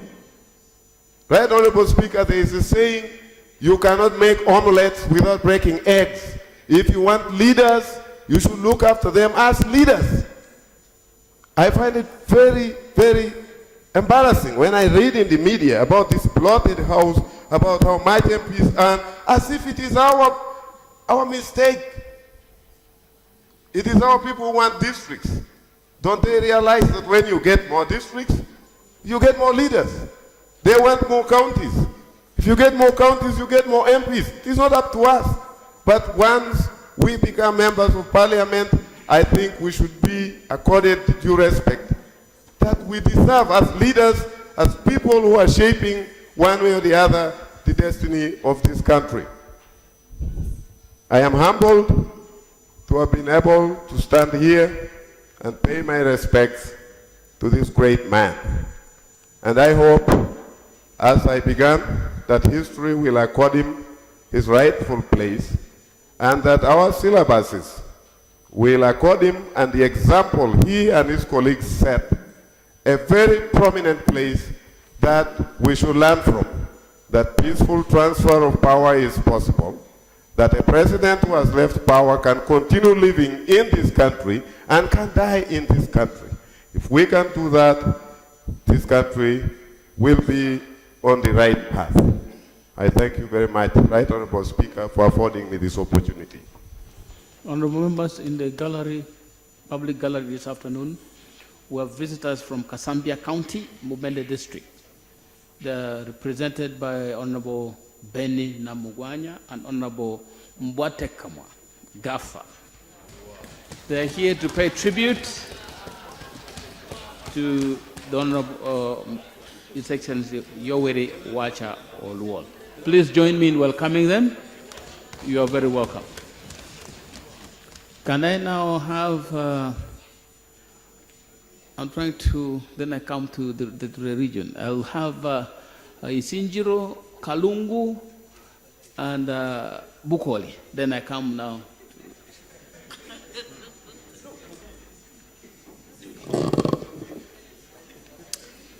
Thank you, Mr. Speaker.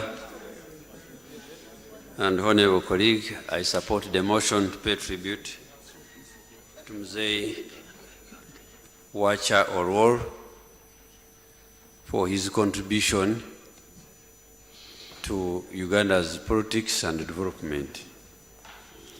Mr. Speaker, many people die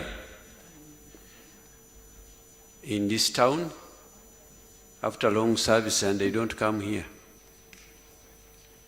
But when the whole nation decide to mourn a person like him, we should really, as members of parliament, look forward to this. I have read the interview he has had, actually interviews he has had with several people. You could see that this was a nationalist as early as that time. And I want to associate myself with my auntie, Honorable Cecilia Ogwara, when she echoed the spirit of nationalism. These people had Uganda at heart. And if you see what he did, even before he was recognized to high levels, you could see that this was a Ugandan who was full of purpose. Our children are crossing borders and marrying all over the place. My daughter is in, one of my daughters is in Oyam. Another one is in Chigezi. My sister is in Fort Potro. My other sister is in Buganda. These people were doing this when there was not a lot of intermarriages. And we, as members of parliament, we must know that we belong to each other. I want to thank the government for according him a decent and befitting send-off. But as we mourn the life well-lived of an accomplished and polished Ugandans, we should think about ourselves. I was reading his CV, how he was picked from Lango to go and attend and represent Lango district in the two famous meetings for pre-independence. He was one of those few that were selected to go and study public administration in UK as early as, I think, 57 or 63, I think 57. So, Mr. Speaker, I want to thank anybody among our celebs who has contributed anything towards the life of this gallant Ugandan, and we should learn a leaf from his life. We should, as members of parliament, really echo and continue what these people have started. I thank you, Mr. Speaker. May his soul rest in perfect peace. Thank you. Kalungu. Thank you, Mr. Speaker. Mr. Speaker, I also send my condolences with the people of Kalungu, and I send condolences to the family. Mr. Speaker, being a professional teacher and basically primary,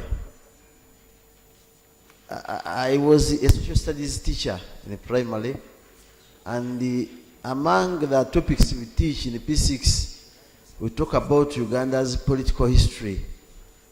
And when I was conducting that subject in the P6, as of then, coming to these three men, children would enjoy my lesson.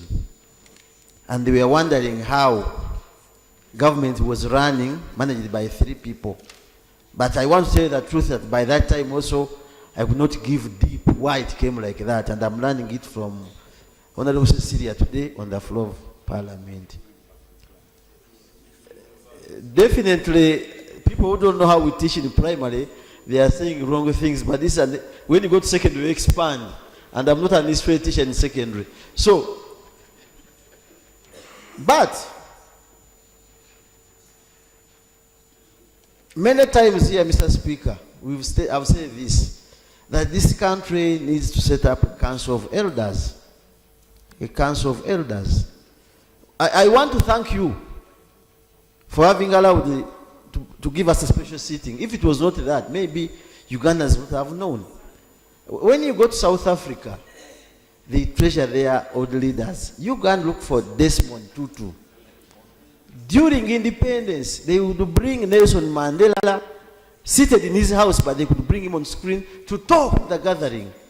In Uganda, we are there talking about Hakuna Mchezo, Sijui Nini. These people are forgotten. But at least you know we are teaching Swahili in school, and if you are not learning Swahili, you are in the wrong place. Mr. Speaker, sir, in my constituency, recently, and I will bring this evidence to you, there's an old sheikh. I think he's around 90 years, but still very strong. When I went to attend the burial, he gave me a cheat, and I first kept it in my pocket. This gentleman wrote that he started from the date the president promised the elderly 20,000. He said on this date, at this hour, and now, since that date, the president has taken these hours, days, minutes, seconds. And the amount we are demanding is now 3 million. And if you multiply it by the hours we have spent not getting it, I need 30 million. Plus interest. When we talk about honoring and giving these former leaders respect and what they are ex gratias, we don't give it, we are not giving that kind of weight, Mr. Prime Minister. People who grow old need to eat their money when they are still around. They want to enjoy it, they want to drink, if they are Catholics like me, they want to send people, and they see themselves enjoying. That's why we have retirement benefits. It's not because we are getting retirement benefits to cater for our children basically. No. I, Seungu Joseph, I have to leave this parliament and I will sit, enjoy. If I want to go to Kampala Club, if I want to fly out, I fly out, enjoying my benefits. Now, when the people come here, you start giving answers and remedies to your failure. That one does not hold. Recently, Mr. Speaker, the Catholic Church, on Saturday, I was with Honorable Smith, can bear witness. His Eminence Emmanuel Cardinal Wambala was celebrating 90 years. And the Catholics, we have contributed money to construct a museum at his birthplace. And the museum is already in place. That will earn you income. I was hearing, talking about how they are divided. It's true. But we need first get Catholics, Muslims, and Protestants to put something advantageous, a museum to the birthplace of Wacha, so that people can come and see that the leaders we had who managed to take up government when there was turbulence.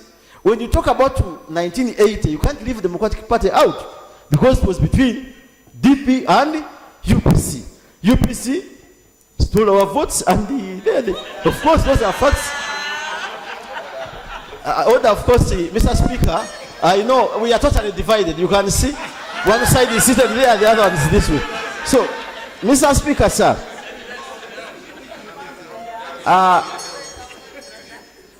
I would request these people, for example, honorable members, even us, I was about to ask Professor Kamund, but he's not around. Oh, let me ask the Prime Minister, because he was there by then. How often have you been visiting this man? Where? How often has the president visited him? Someone was posting here with the president, appointed him. Someone you appointed, you become a president, you forget him for 30 years. And these are things we must pay attention to.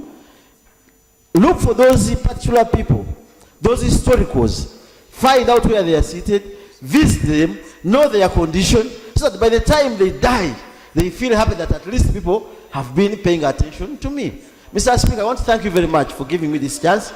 But this business of having medals, Labor Day medals, you greet the president, everybody you see, when he goes to greet the president, doesn't want to leave because he has issues, and that's the only moment he has to see the president. You have ministers, you wanted them in a big number. Those people must be given the respect. This gentleman was very, very strong. Very strong. Stronger than most of us here. But we have remembered him at this time of demise. May his soul rest in peace. Thank you, Mr. Speaker. Yes, Mukoli. Thank you, Right Honorable Speaker.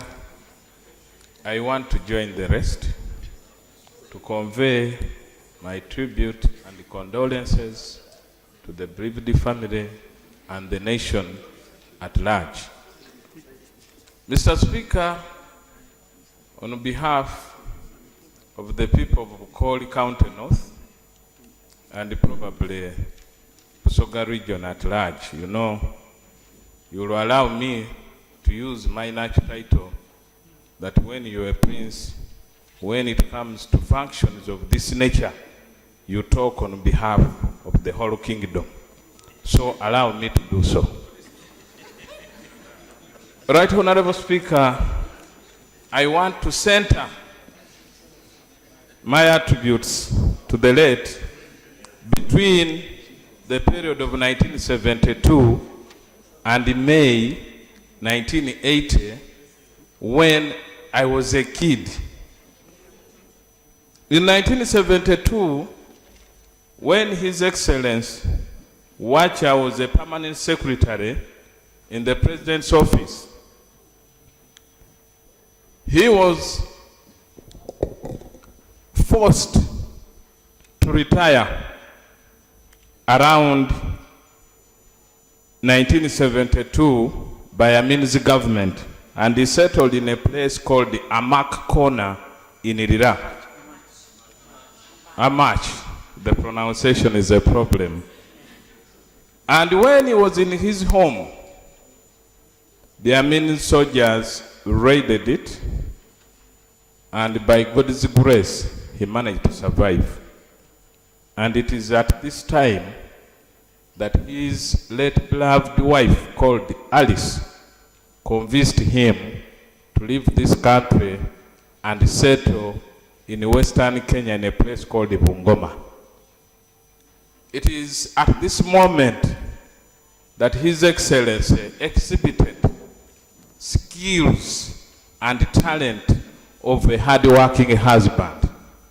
And he was able to procure a Peugeot pickup, and he began the business of transporting goods and people in Western Kenya. According to the record we have of 14th December 2014, when he was being interviewed by the Monitor newspaper, he says he was about to settle in Western Kenya, given what he was earning at that particular moment in time. He is also remembered as a freedom fighter. Much has been said about him, but I want to specifically pinpoint out what he did in 1973. He contacted and linked up with Dr. Bote and the other freedom fighters in Tanzania, and he started recruiting young Ugandans who joined the group of freedom fighters, and prominent among these recruits was Major Ogole, and we all recall what Major Ogole did during the Liberation War of 1979 as one of the commanders. He is also remembered as a person who was not a Galton, and as a true nationalist who humbly settled in Lango even after the overthrow of Idi Amin Dada. He never agitated, requested the then government for any position. It was through goodwill and recognition of his contributions that he was appointed a commissioner to the Presidential Commission of 1980. For those few remarks, Right Honorable Speaker, allow me to bid thee farewell to my grandfather. May his sorrow rest in eternal peace. Thank you. Okay, honorable members, can we now agree on a time? Can we limit it now? Since we have come, let's limit the time so that we can share the remaining time. We need to finish by 5 o'clock or maximum 5:30. Can we do 2 minutes or 3 minutes? 3 then will not cover everybody. 2, can we do 2 minutes, please? Short interventions from the region. With the exception of honorable member for Oyam, I will give you 3 minutes. But honorable members, let's do 2 minutes each, please. Honorable Amoy, please. 3 minutes. Thank you, Right Honorable Speaker. Right Honorable Speaker, on behalf of the people of Oyam, and on my behalf, I would like to send condolences to the family.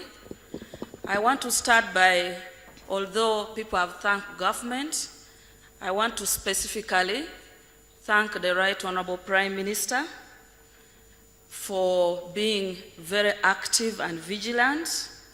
The late died about 7:30, and when the Prime Minister was informed, he quickly called a meeting at 11 and set everything moving, and just within this short period, we are able to bid farewell, and through liaising with you, we are able today to pay this tribute and handle all the other administrative intricacy to send him in this manner. I thank Right Honorable Prime Minister and the Honorable Speaker yourself for that.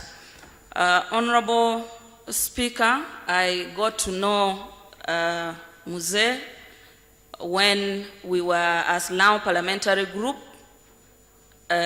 trying to chase for the retirement benefits for the former presidents. And at that time, the law did not permit. It led us up to meeting the president, and the president wrote a letter for all the former presidents to be paid ex gratia. And indeed, he was paid his ex gratia, and this particular payment that a resolution was made for was made after we discovered that indeed, while we tried very much to look at the law at that time, there is a provision that when Parliament makes a resolution for any former heads of state, then it can be paid according to the emoluments that are for former heads of states. That's why this particular resolution was made, but the ex gratia was paid, and he got that one, so I want also to make that point. Right Honorable Speaker, many people have of course talked about him being a reconciler, being a unifier, and in Lango sub-region, as I stand here today, there is a manifestation not only in this house, that on both sides of the house, even in the committee for the burial, there is no parties, because he brought everybody together when he was alive.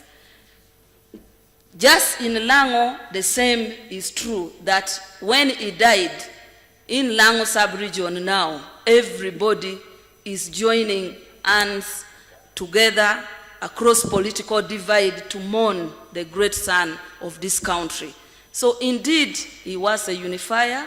He was somebody whom in Lango community we looked at as an elder who could, if you had an issue that divided the people in Lango, and you wanted. Thank you. Please. 3 minutes is gone. Please, let's leave it there now, Honorable. Please. Let's share the time. I'll have Lira, Erute, Oyam, and then I come this side. In no particular, both routes should pick now. Thank you so much, Right Honorable Speaker. 2 minutes, please. Right Honorable Speaker, I rise to join this House in paying tribute to the late Yoweri Anta Wacha-Olwol. Right Honorable Speaker, on behalf of the people of Lira District and Lango as a whole, and our people of Uganda, we want really to send our condolences to the family and to this country for the demise of our beloved father.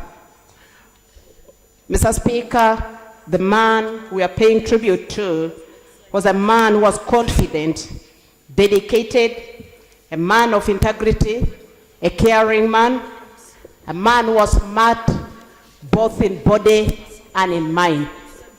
Right Honorable Speaker, you saw for yourself, I think it was in March, that we carried him and we brought him to your office. We sat together with you and him in his boardroom, and you appreciated the smartness of the 94-year-old man. I want to congratulate him, and he never left that smartness.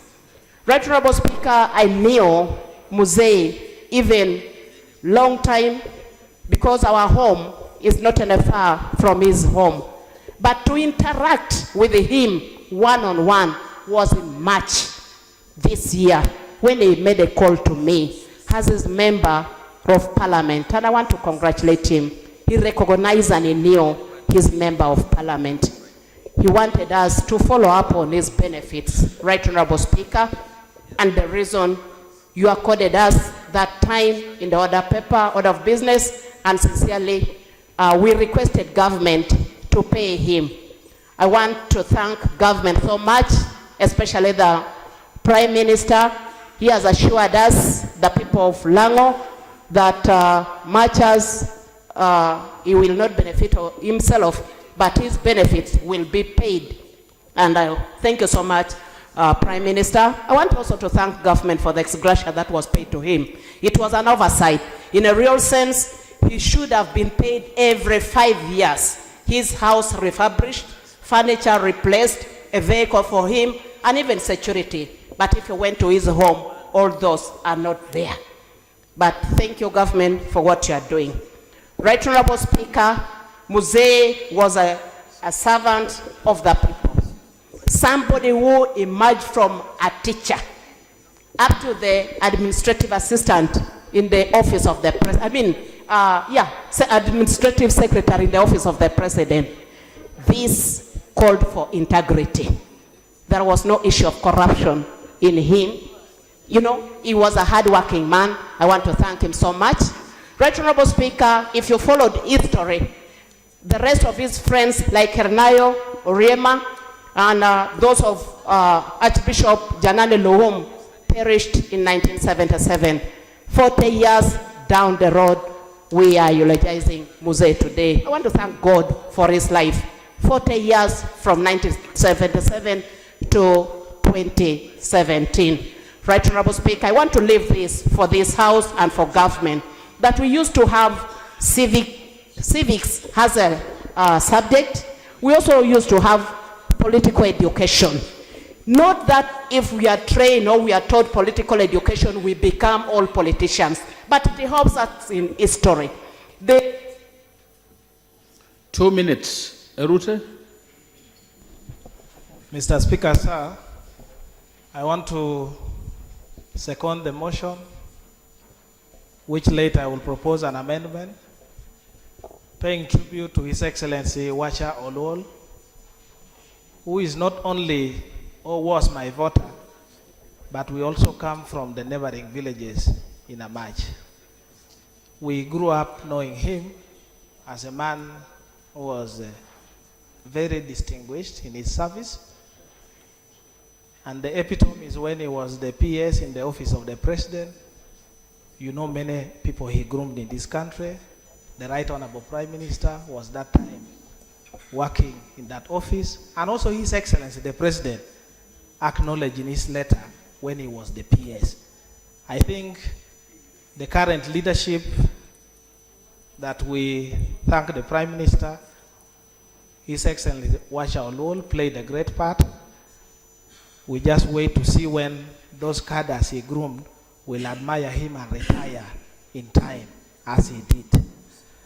Mr. Speaker, in Amach, Mzee Wacha Oluol was a development-oriented person. Many of the small processing plants, the grinding mills, tractors, and many of these things, including the shops, we first saw them from his work. So the people of that area have lost a very great leader and somebody who has been there for them. And at this time, we really think government should stand with us. And that's why I want to qualify the statement made by Honorable Cecilia, that we think as a leader who was highly educated, the people of that area deserves some commitment from government to put in a memorial structure for which I can propose being a vocational school, so that we can remember him and his contributions. As a member of parliament, I can assure the House we have the land. We also have the will, the political will. So I really want to propose that if it is possible, we amend the motion and include a commitment by government to put in a structure that should help.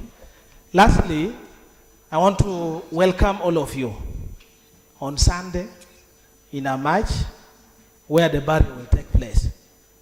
We, as the Lao Parliamentary Group, as the area member of parliament, we are there to receive you. We want to see this tribute that has been made here, that he has been a very good man.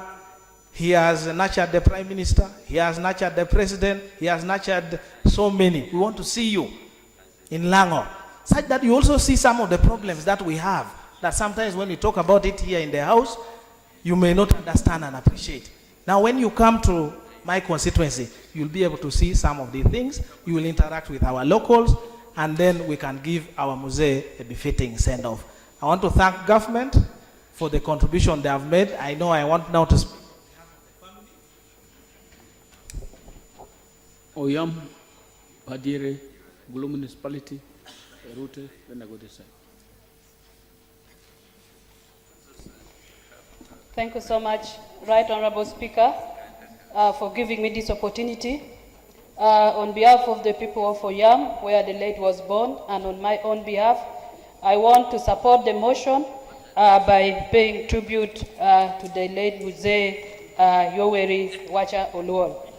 Right Honorable Speaker, I would like to join my colleagues who have really suggested that there must be something done in remembrance of the late.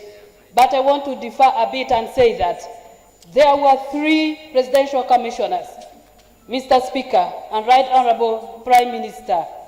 Can this country or government do something in remembrance of these 3 people who are really so much forgotten? Right Honorable Speaker, if you remember yesterday's New Vision, the picture which was carried there was the picture of another elder from Lango sub-region called Olet Charles, not the picture of the late His Excellency Wacha Oluol. To me, I saw it with a lot of sadness in my heart. Of course, we are thanking government so much for the effort that they have done to give him a befitting send-off. But I feel, as a nation, as a country, as a government, a son of this who has done tremendous things to the country called Uganda must be really, we must move a step ahead and do something to these 3 presidential commissioners. That is my prayer, Right Honorable Speaker, and Right Honorable Prime Minister. Secondly, the late was a very trustworthy person. He would be a reliable person across board. Politicians would go to him to seek for his guidance. He was not a very practical politician, but we find ourselves going to him to seek his opinion on many important things.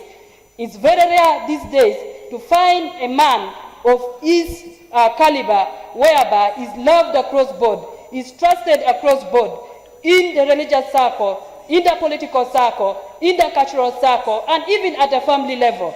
Right Honorable Speaker, I want to make this one known that the late has left a legacy of a stable family, including even the extended family. I remember I was born in Lira district. As I was growing as a child, the late went near our home and it was settling a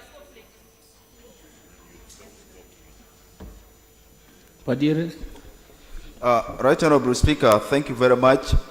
We are here eulogizing a man who probably lived and performed most of his duties at the time when most of us were not born. However, Right Honorable Speaker, sitting here and listening to the fact that he was a teacher actually reaffirms the very reason why I came for this session. I came with a curiosity to know who is this gentleman. And to hear that he was a teacher, I'm even seeing the gentleman who is lying here actually lecturing to us more lessons of the forgotten 79 and 80 politics. Right Honorable Speaker, the events of the 1979 and 1980, as they say, history normally repeats itself. In 1979, Right Honorable Speaker, in March, when they saw now Amin was about to fall, Nyerere said, please come over. There was a Moshi unity conference. In that conference, it was decided very clearly that now since that we have the UNLA, the army then, that fought alongside the Tanzanian forces and overthrew Amin, we needed now to have a front which will be the political wing, headed by Lule. Right Honorable Speaker, there were 22 people that went there. When they came back, Lule was executive head of the committee of the UNLF, which was the political wing of the UNLA. Right Honorable Speaker, the 22 people were constituted themselves, that went for the conference, constituted themselves into an advisory parliament to Lule. And no wonder up to today, most of our resolutions at parliament are considered very advisory to the executive. As if that is not enough, Right Honorable Speaker, Lule was considered to be, entrenching the interests of the Baganda, and they got him off. Who do they bring on? Gulu municipality?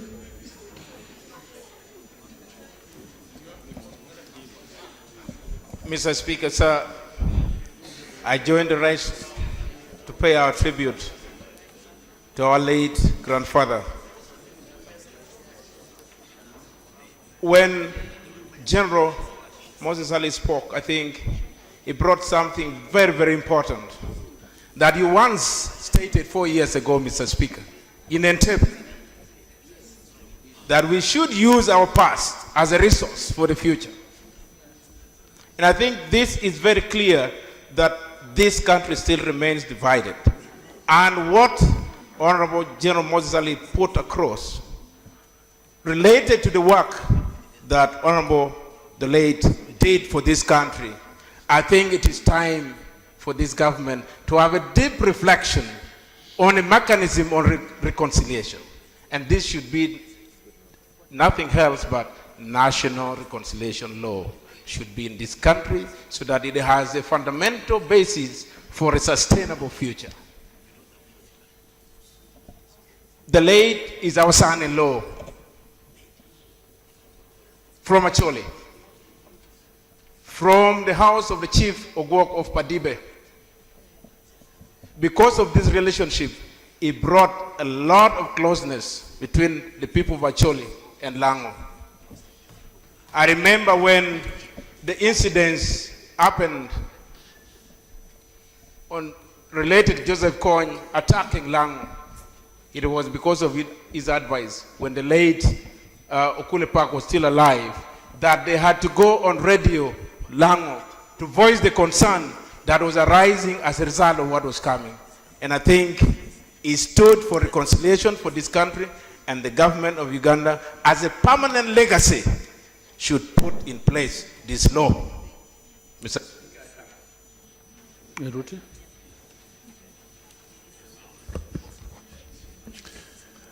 Right, Honourable Speaker, I'm rising to join the voices paying tributes to the great man who's lying down here.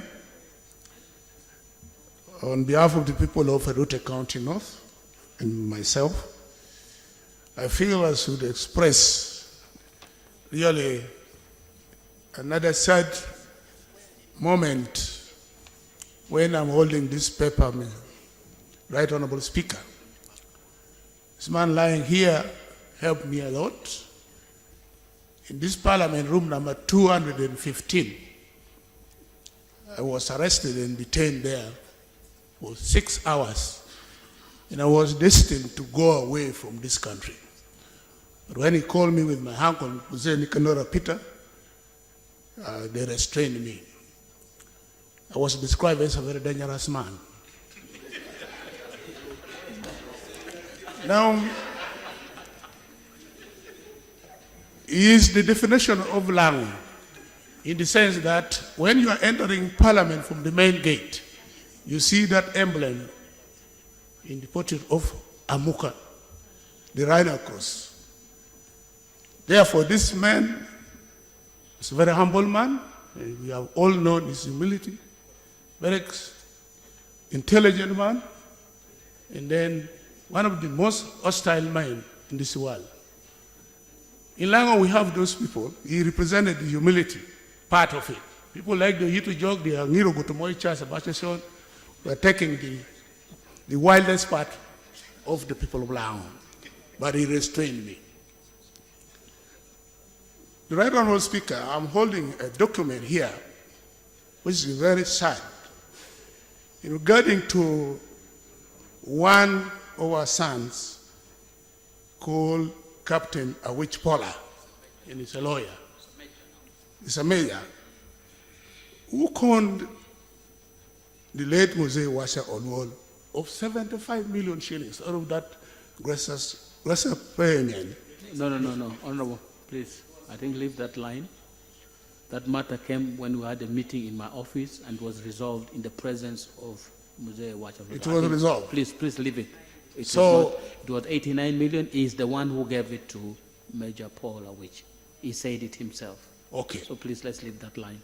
Please. Thank you very much. That one did not come to my knowledge. So, Right Honourable Speaker, we were really disappointed when we learned of this, but now that it was resolved, I want to therefore appeal to the family who might have not known that this matter was resolved. This man was a great man of of Cabo clan in Lango. And many of our people learned a lot from him. They benefited a lot from him. And as a teacher, in those days with my uncle, I think they exhibited very high standard of teaching. Where for my uncle, who was his best friend, out of his 45 candidates in Junior 2, only one candidate failed, and that was his nephew, who was staying with him. So we have learned a lot from him, and we have enjoyed. At one moment, you remember, all those who are able to remember, when Lang was in total problem during the beginning. Kilak, North. Then I'll have Kole, Kwania, Dokolo. Right Honorable Speaker, I join the rest of honorable colleagues to support the motion by the Prime Minister of Uganda to pay tribute to a great man who has done a wonderful job for the country. And I would like to thank the family to have given him all the care after he left the service and he was at home to make him at least reach the year 94. Right Honorable Speaker, the most important thing when somebody is dead, whether we praise him, he's not going to listen. My most important issue is what can we learn from the life of Mzee Wacha Oluwal. One, we must learn that this person was born in the village of Uganda, deep in the village in Lango, and he was able to even study in Budu College. What is a lesson to us Ugandans now?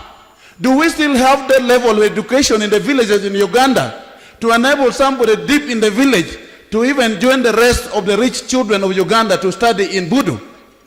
That is a question that we have to think about as leaders of this country, as government, to make sure we improve the level of education in the country now. Secondly, the leader of opposition talk about peaceful handover of power. Mzee is only 94 years. You remember in Zimbabwe we have a president who is over 90 years. If he didn't want to hand over power, he would have been in power up to now. It is a lesson to leaders of the country that when you are in leadership, you have to hand over power peacefully. You cannot finish the work of this world because the world does not belong to you alone, and we are just walking over this world. We are not going to stay over forever. Who are we grooming to make sure to take over from what we are doing in the country as Uganda? Thirdly, what I think is important for us to even learn is the national culture of the Presidential Commission that they had at that point. Do we have that in government now? Do we have the president who is from the Western Uganda? Kole district.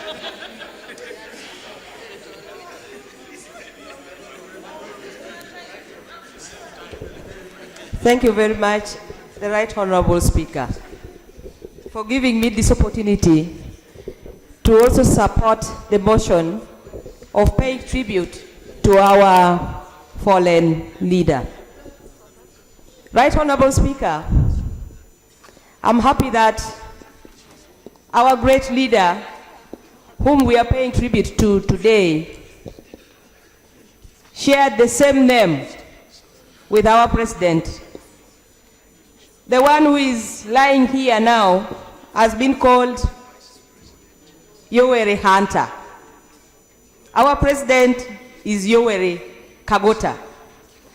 Right Honorable Speaker, I'm interpreting it in this way, that the hunter really hunted for freedom, for independence to this country. We have to really think about how he worked, how he sacrificed, how he was having a heart for this country. He comes from Lango sub-region, and I also come from Lango. And on behalf of the people of Kole, and on behalf of the people of Lango sub-region, we have lost a great leader. But one thing that we should remember is that as I was interacting with other members of parliament, Right Honorable Speaker, I must say that history is dying in this country.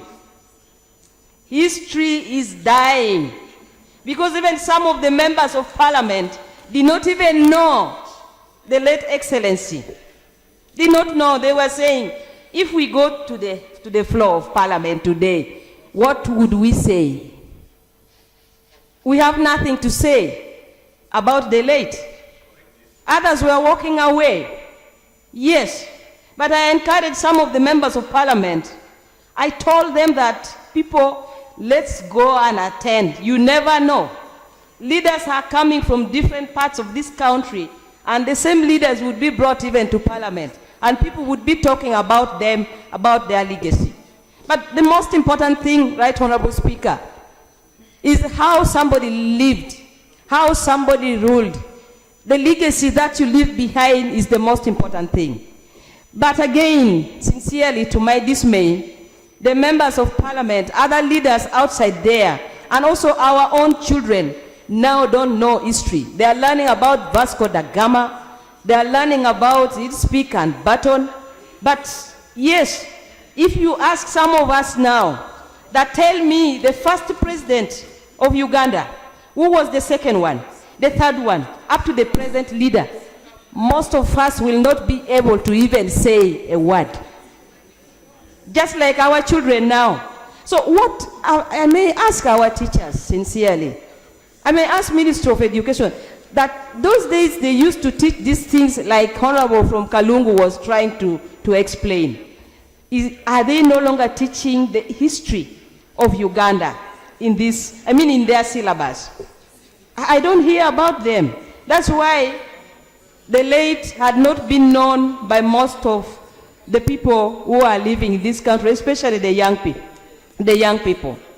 So, Right Honorable Speaker, I think something must be done to revive the history. So that we know. 2 minutes, members, remember 2 minutes. Now I go to Kwania. Thank you, Right Honorable Speaker. Right Honorable Speaker, I rise to support the motion to pay tribute to the late His Excellency Wacha Oluol. Right Honorable Speaker, Wacha Oluol is a true hero of this country for all the good things that he has done and has been mentioned by the Prime Minister. Right Honorable Speaker, Wacha loved peace and unity, and he loved people, and he loved this country. And that's why he preferred to live a simple, humble, quiet life.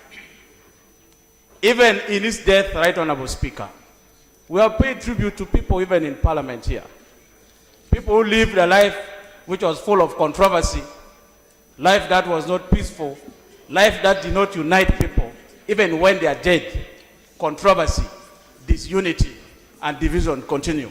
But for Wacha, his legacy of unity, of peace, is following him, even in his death, and I know it will continue, even when we are laying him to rest.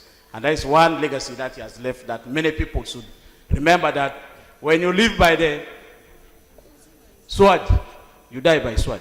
But when you live peacefully, even when you die, everything will be peaceful. And I believe this is important. But Right Honorable Speaker, we are talking about history and recognizing former leaders. In Uganda, it is only the negative part of a leader which is promoted. It is only the negative part of the former governments that are talked about. But the good parts are not talked about. And this is what is promoting division, tribalism, and making uniting this country becoming very difficult. Let us change and begin to promote the positive parts of former leaders so that we can be able to unite people. Because there is no leader. Dokolo. Thank you very much, the Right Honorable Speaker.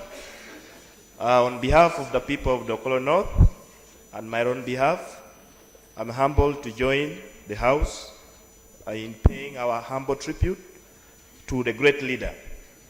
Mr. Speaker, I just want to highlight two areas which I think are important lessons for us to pick as a parliament and as a country. One is that today we are witnessing an eloquent illustration of the significance of history or record keeping.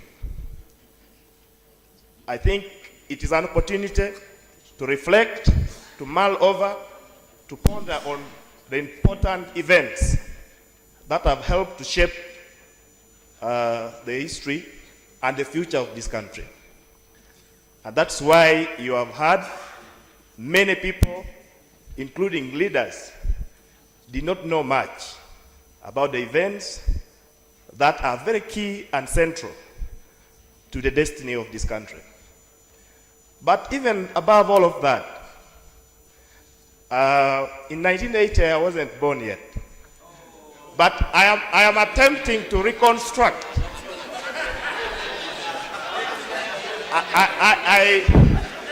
I was thinking aloud, the Right Honorable Speaker.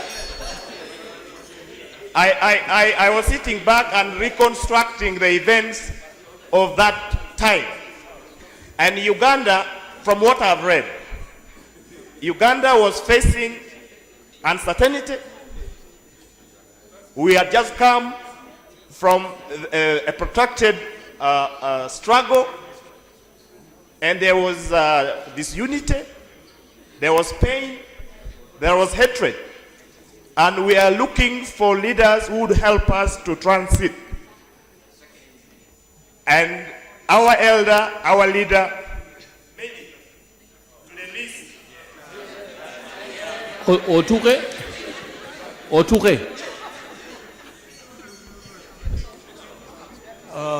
Thank you very much, Honorable Speaker. On behalf of Otuke, I want to say sorry for the loss of our father. Honorable Speaker, I would like to say, in terms of sports, if Ben Wacha was an athlete, I think we would group it. And such a people as a Kiprotich, this would be like a gold medal for the Olympics. They have shown me, who is standing here, my story will come later in a short time. Honorable Speaker, in our country, we always remember somebody for 10 seconds. Then after 11 seconds, it's forgotten. I want to say this. In order to remember a history of somebody, I think we need to form what we call a speaking engagement. That's when it would bring a story of somebody who has done an extraordinary. As I speak, many of members of parliament and Uganda may not know me. In 1990, I became the first Uganda to win a gold medal without shoes. Now in United States, they invite me each and every state for speaking engagement and my history being written in United States but not in our country. I want to say this, Ben Wacha, it should be put among people in this country, in the book of history. No, this is... Oluol Wacha, I mean.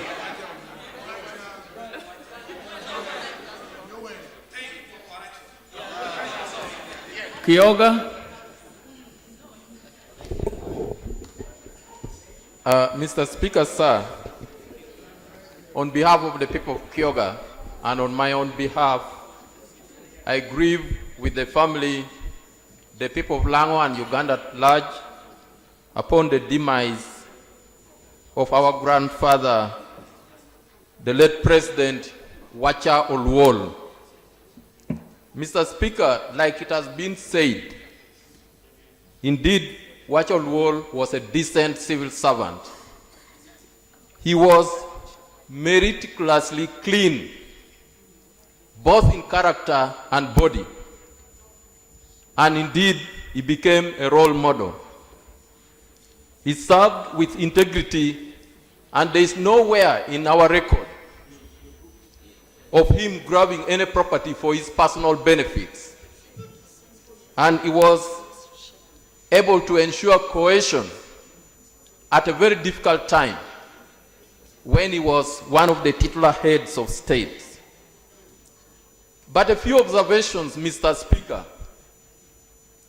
Mzee Wacha Oluol and two others were presidents in 1980. But for a very long time, legal opinion that was advanced by Attorney General was to the effect that they are not. I remember when Honorable Ekemo was Attorney General, he clearly stated that these people were not heads of states. Probably the only person who knew they were heads of state was Yoweri Kaguta Museveni himself. And this lack of knowledge on the part of the Attorney General was despite a clear provision of the legal notice number 5 of 1980, which stated that they were heads of states. So, Mr. Speaker, I think now we need to come to a jury to wind up the debate. Please wind up the debate. A jury? 3 minutes, okay? Please wind up the debate in 3 minutes. Right Honorable Speaker and honorable members, I rise finally on your list to pay tribute to Mzee Wacha Oluol, as he is fondly called. Mr. Speaker, under legal notice number 5, as highlighted by my colleague, the legal instrument under which Mzee Wacha and his two colleagues served this country in 1980, it is very, very clear. There is no doubt, as it was decided in the constitutional case number 1 of 1979, that legal notices or a legal notice has the force of law. And therefore, there is no doubt that Mzee and his two colleagues were presidents of Uganda. If there is any Ugandan doubting, then it should come to us. Young as we are, we have read the history of this country. Right Honorable Speaker, let me say this, that in 1980, at a time when, in my honest opinion, lawlessness reigned supreme, when the hopes and aspirations of the people of Uganda on issues of governance and leadership was dwindling at a very fast rate, when duty called under that legal notice, and when appointed by the military commission, Mzee Wacha Oluol and his two colleagues selflessly offered himself with dedication to provide leadership to this country. I think we need to give him credit on that. Mr. Speaker, sir, I want to emphatically say in Wacha Oluol you would see an accomplished civil or public servant. Let me refer to him as the encyclopedia of public service in Uganda. There is no another vocabulary I can use. Mr. Speaker, I know many have been wondering. Many of my friends, young as myself, have been, who is this man? But let me just touch a bit. Because under legal notice number 5 of 1980, it vested in the titular heads of state powers, privileges, and prerogatives that are enjoyed by the President of Uganda and former President. These three were equally sworn in, the way we witnessed in 2016, President Museveni getting sworn in by the Chief Justice of Uganda. Even after swearing in, they signed the oath book, ordinarily signed by the President after he or she is sworn in. So that is a very, very brief history I can put, just to support the fact that. Thank you. On that note, honorable members, let there be no doubt that the late Wacha Oluol, the late Nyamuchoncho, and the late Musoke were collectively head of state of Uganda for the period they were serving. So let there be no doubt about that. In fact, anybody doubting that would have no basis in anything except an opinion that should not be respected. The issue that has been raised that we have actually studied closely was whether these payments that were made should have been made again. The Constitution was passed and it provided some limitation under the transition provisions. Laws were enacted after that, Presidential Emoluments Act. It provided limitations. The only avenue that was possible for at that time was for the leaders that were living or alive to be paid what they call ex gratia. And that was done.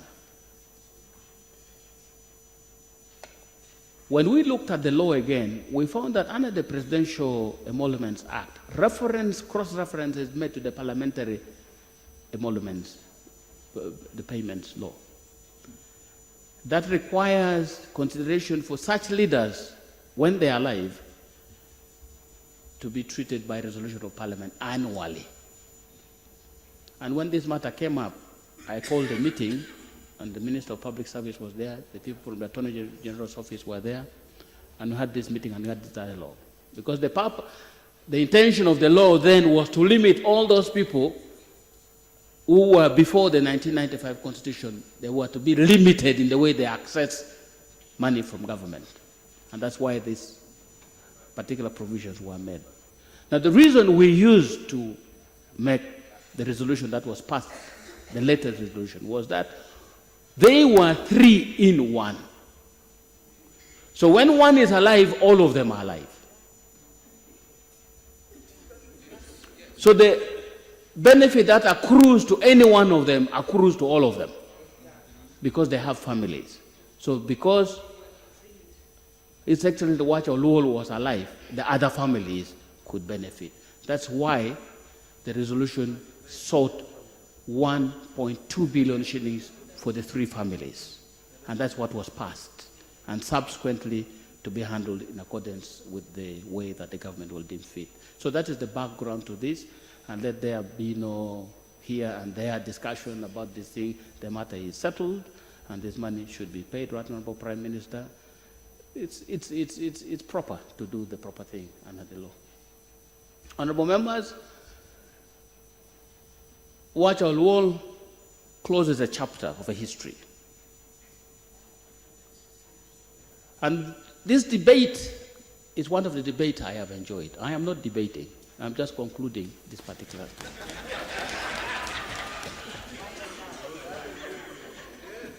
Wacha Oluolu closes a chapter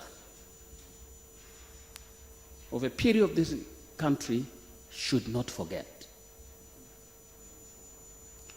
What the bringing up of the 3 people as presidential commissioners demonstrated was that Uganda had become completely ungovernable. It could not be managed by one person. So they had to source 3 strong people, including Wacha Oluolu, to guide the country. Justice Musoke, Justice Nyamochoncho, the 3 of them provided guidance on what should happen next. It had become too much for an individual. The interests were too divided for an individual to bring together. 3 people were brought together and they guided this country. By the time they were becoming joint presidents, so many people had become president and gone too quickly.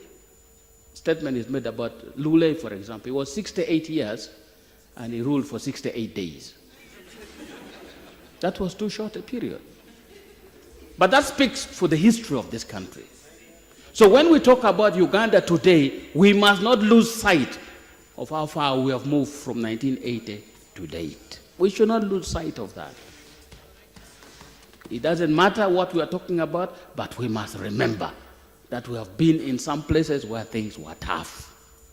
And we are where we are because of the cumulative work of all responsible citizens of this country that has brought us this far. So let's celebrate where we are. In the passing of His Excellency Wacha Oluolu, we now are awake. If he was to write a book, he would write a very good book because he lived for a long time under colonial government and he lived for a long time under post-independence. So I thank the spirit of this debate, but we must not lose sight. Like Honorable Komakech quoted me, I said, we must use our past as a resource for investment in our future. We must not discard it because it informs how we take decisions and how bad things can get. We know. Because if Uganda was a human being, it would be full of scars from toe to head. But it's not a human being. So sometimes we forget the scars, which is unfortunate. May his soul rest in peace. Honorable members, I now put the question to this motion for a resolution of Parliament to pay tribute to His Excellency Yoweri Hunter Wacha Oluol, and particularly that Parliament collectively conveys its deep condolences to relatives, friends, and the people of Uganda upon the loss of His Excellency Wacha Oluol. 2, that it takes cognizance of the services rendered and contribution made by His Excellency Wacha Oluol to Uganda. And 3rd and finally, that this Parliament collectively pays praise to the Almighty God to sustain the bereaved and grant our departed elder, statesman, and friend, Yoweri Hunter Wacha Oluol, eternal peace. That is the motion. I now put the question for the adoption of this motion. Will those in favor say aye? To the contrary, no. Aye. The ayes have it. Other matters that have been raised, what we normally do, we capture them in the minutes and forward them to the Prime Minister. For example, the issue of the schools and all those things, part of the minutes will be extracted and submitted to the Prime Minister for further consideration and processing. Thank you.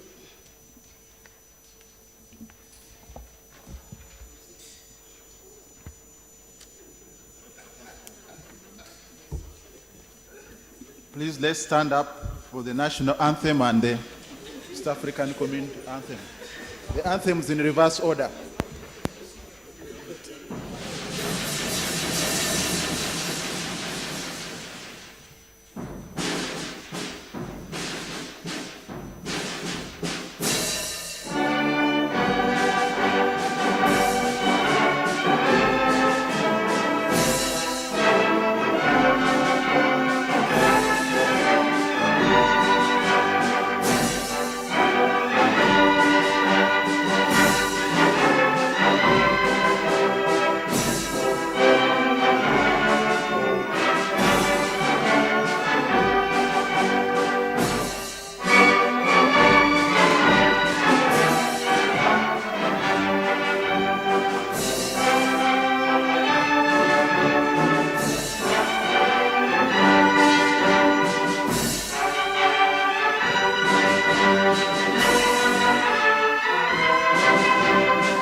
remain standing as the casket of His Excellency Yoweri Hunter Wacha Olwol leaves the chamber.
Honorable members, you may resume your seats.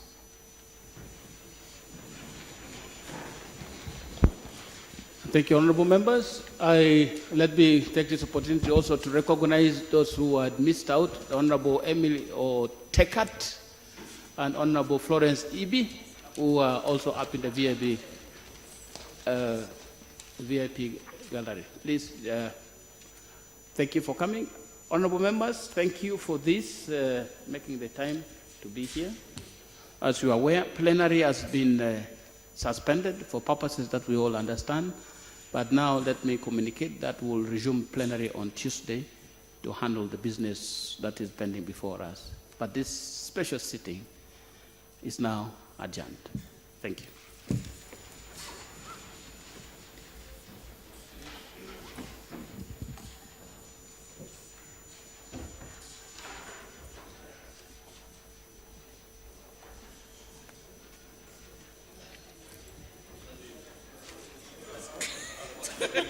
Sorry.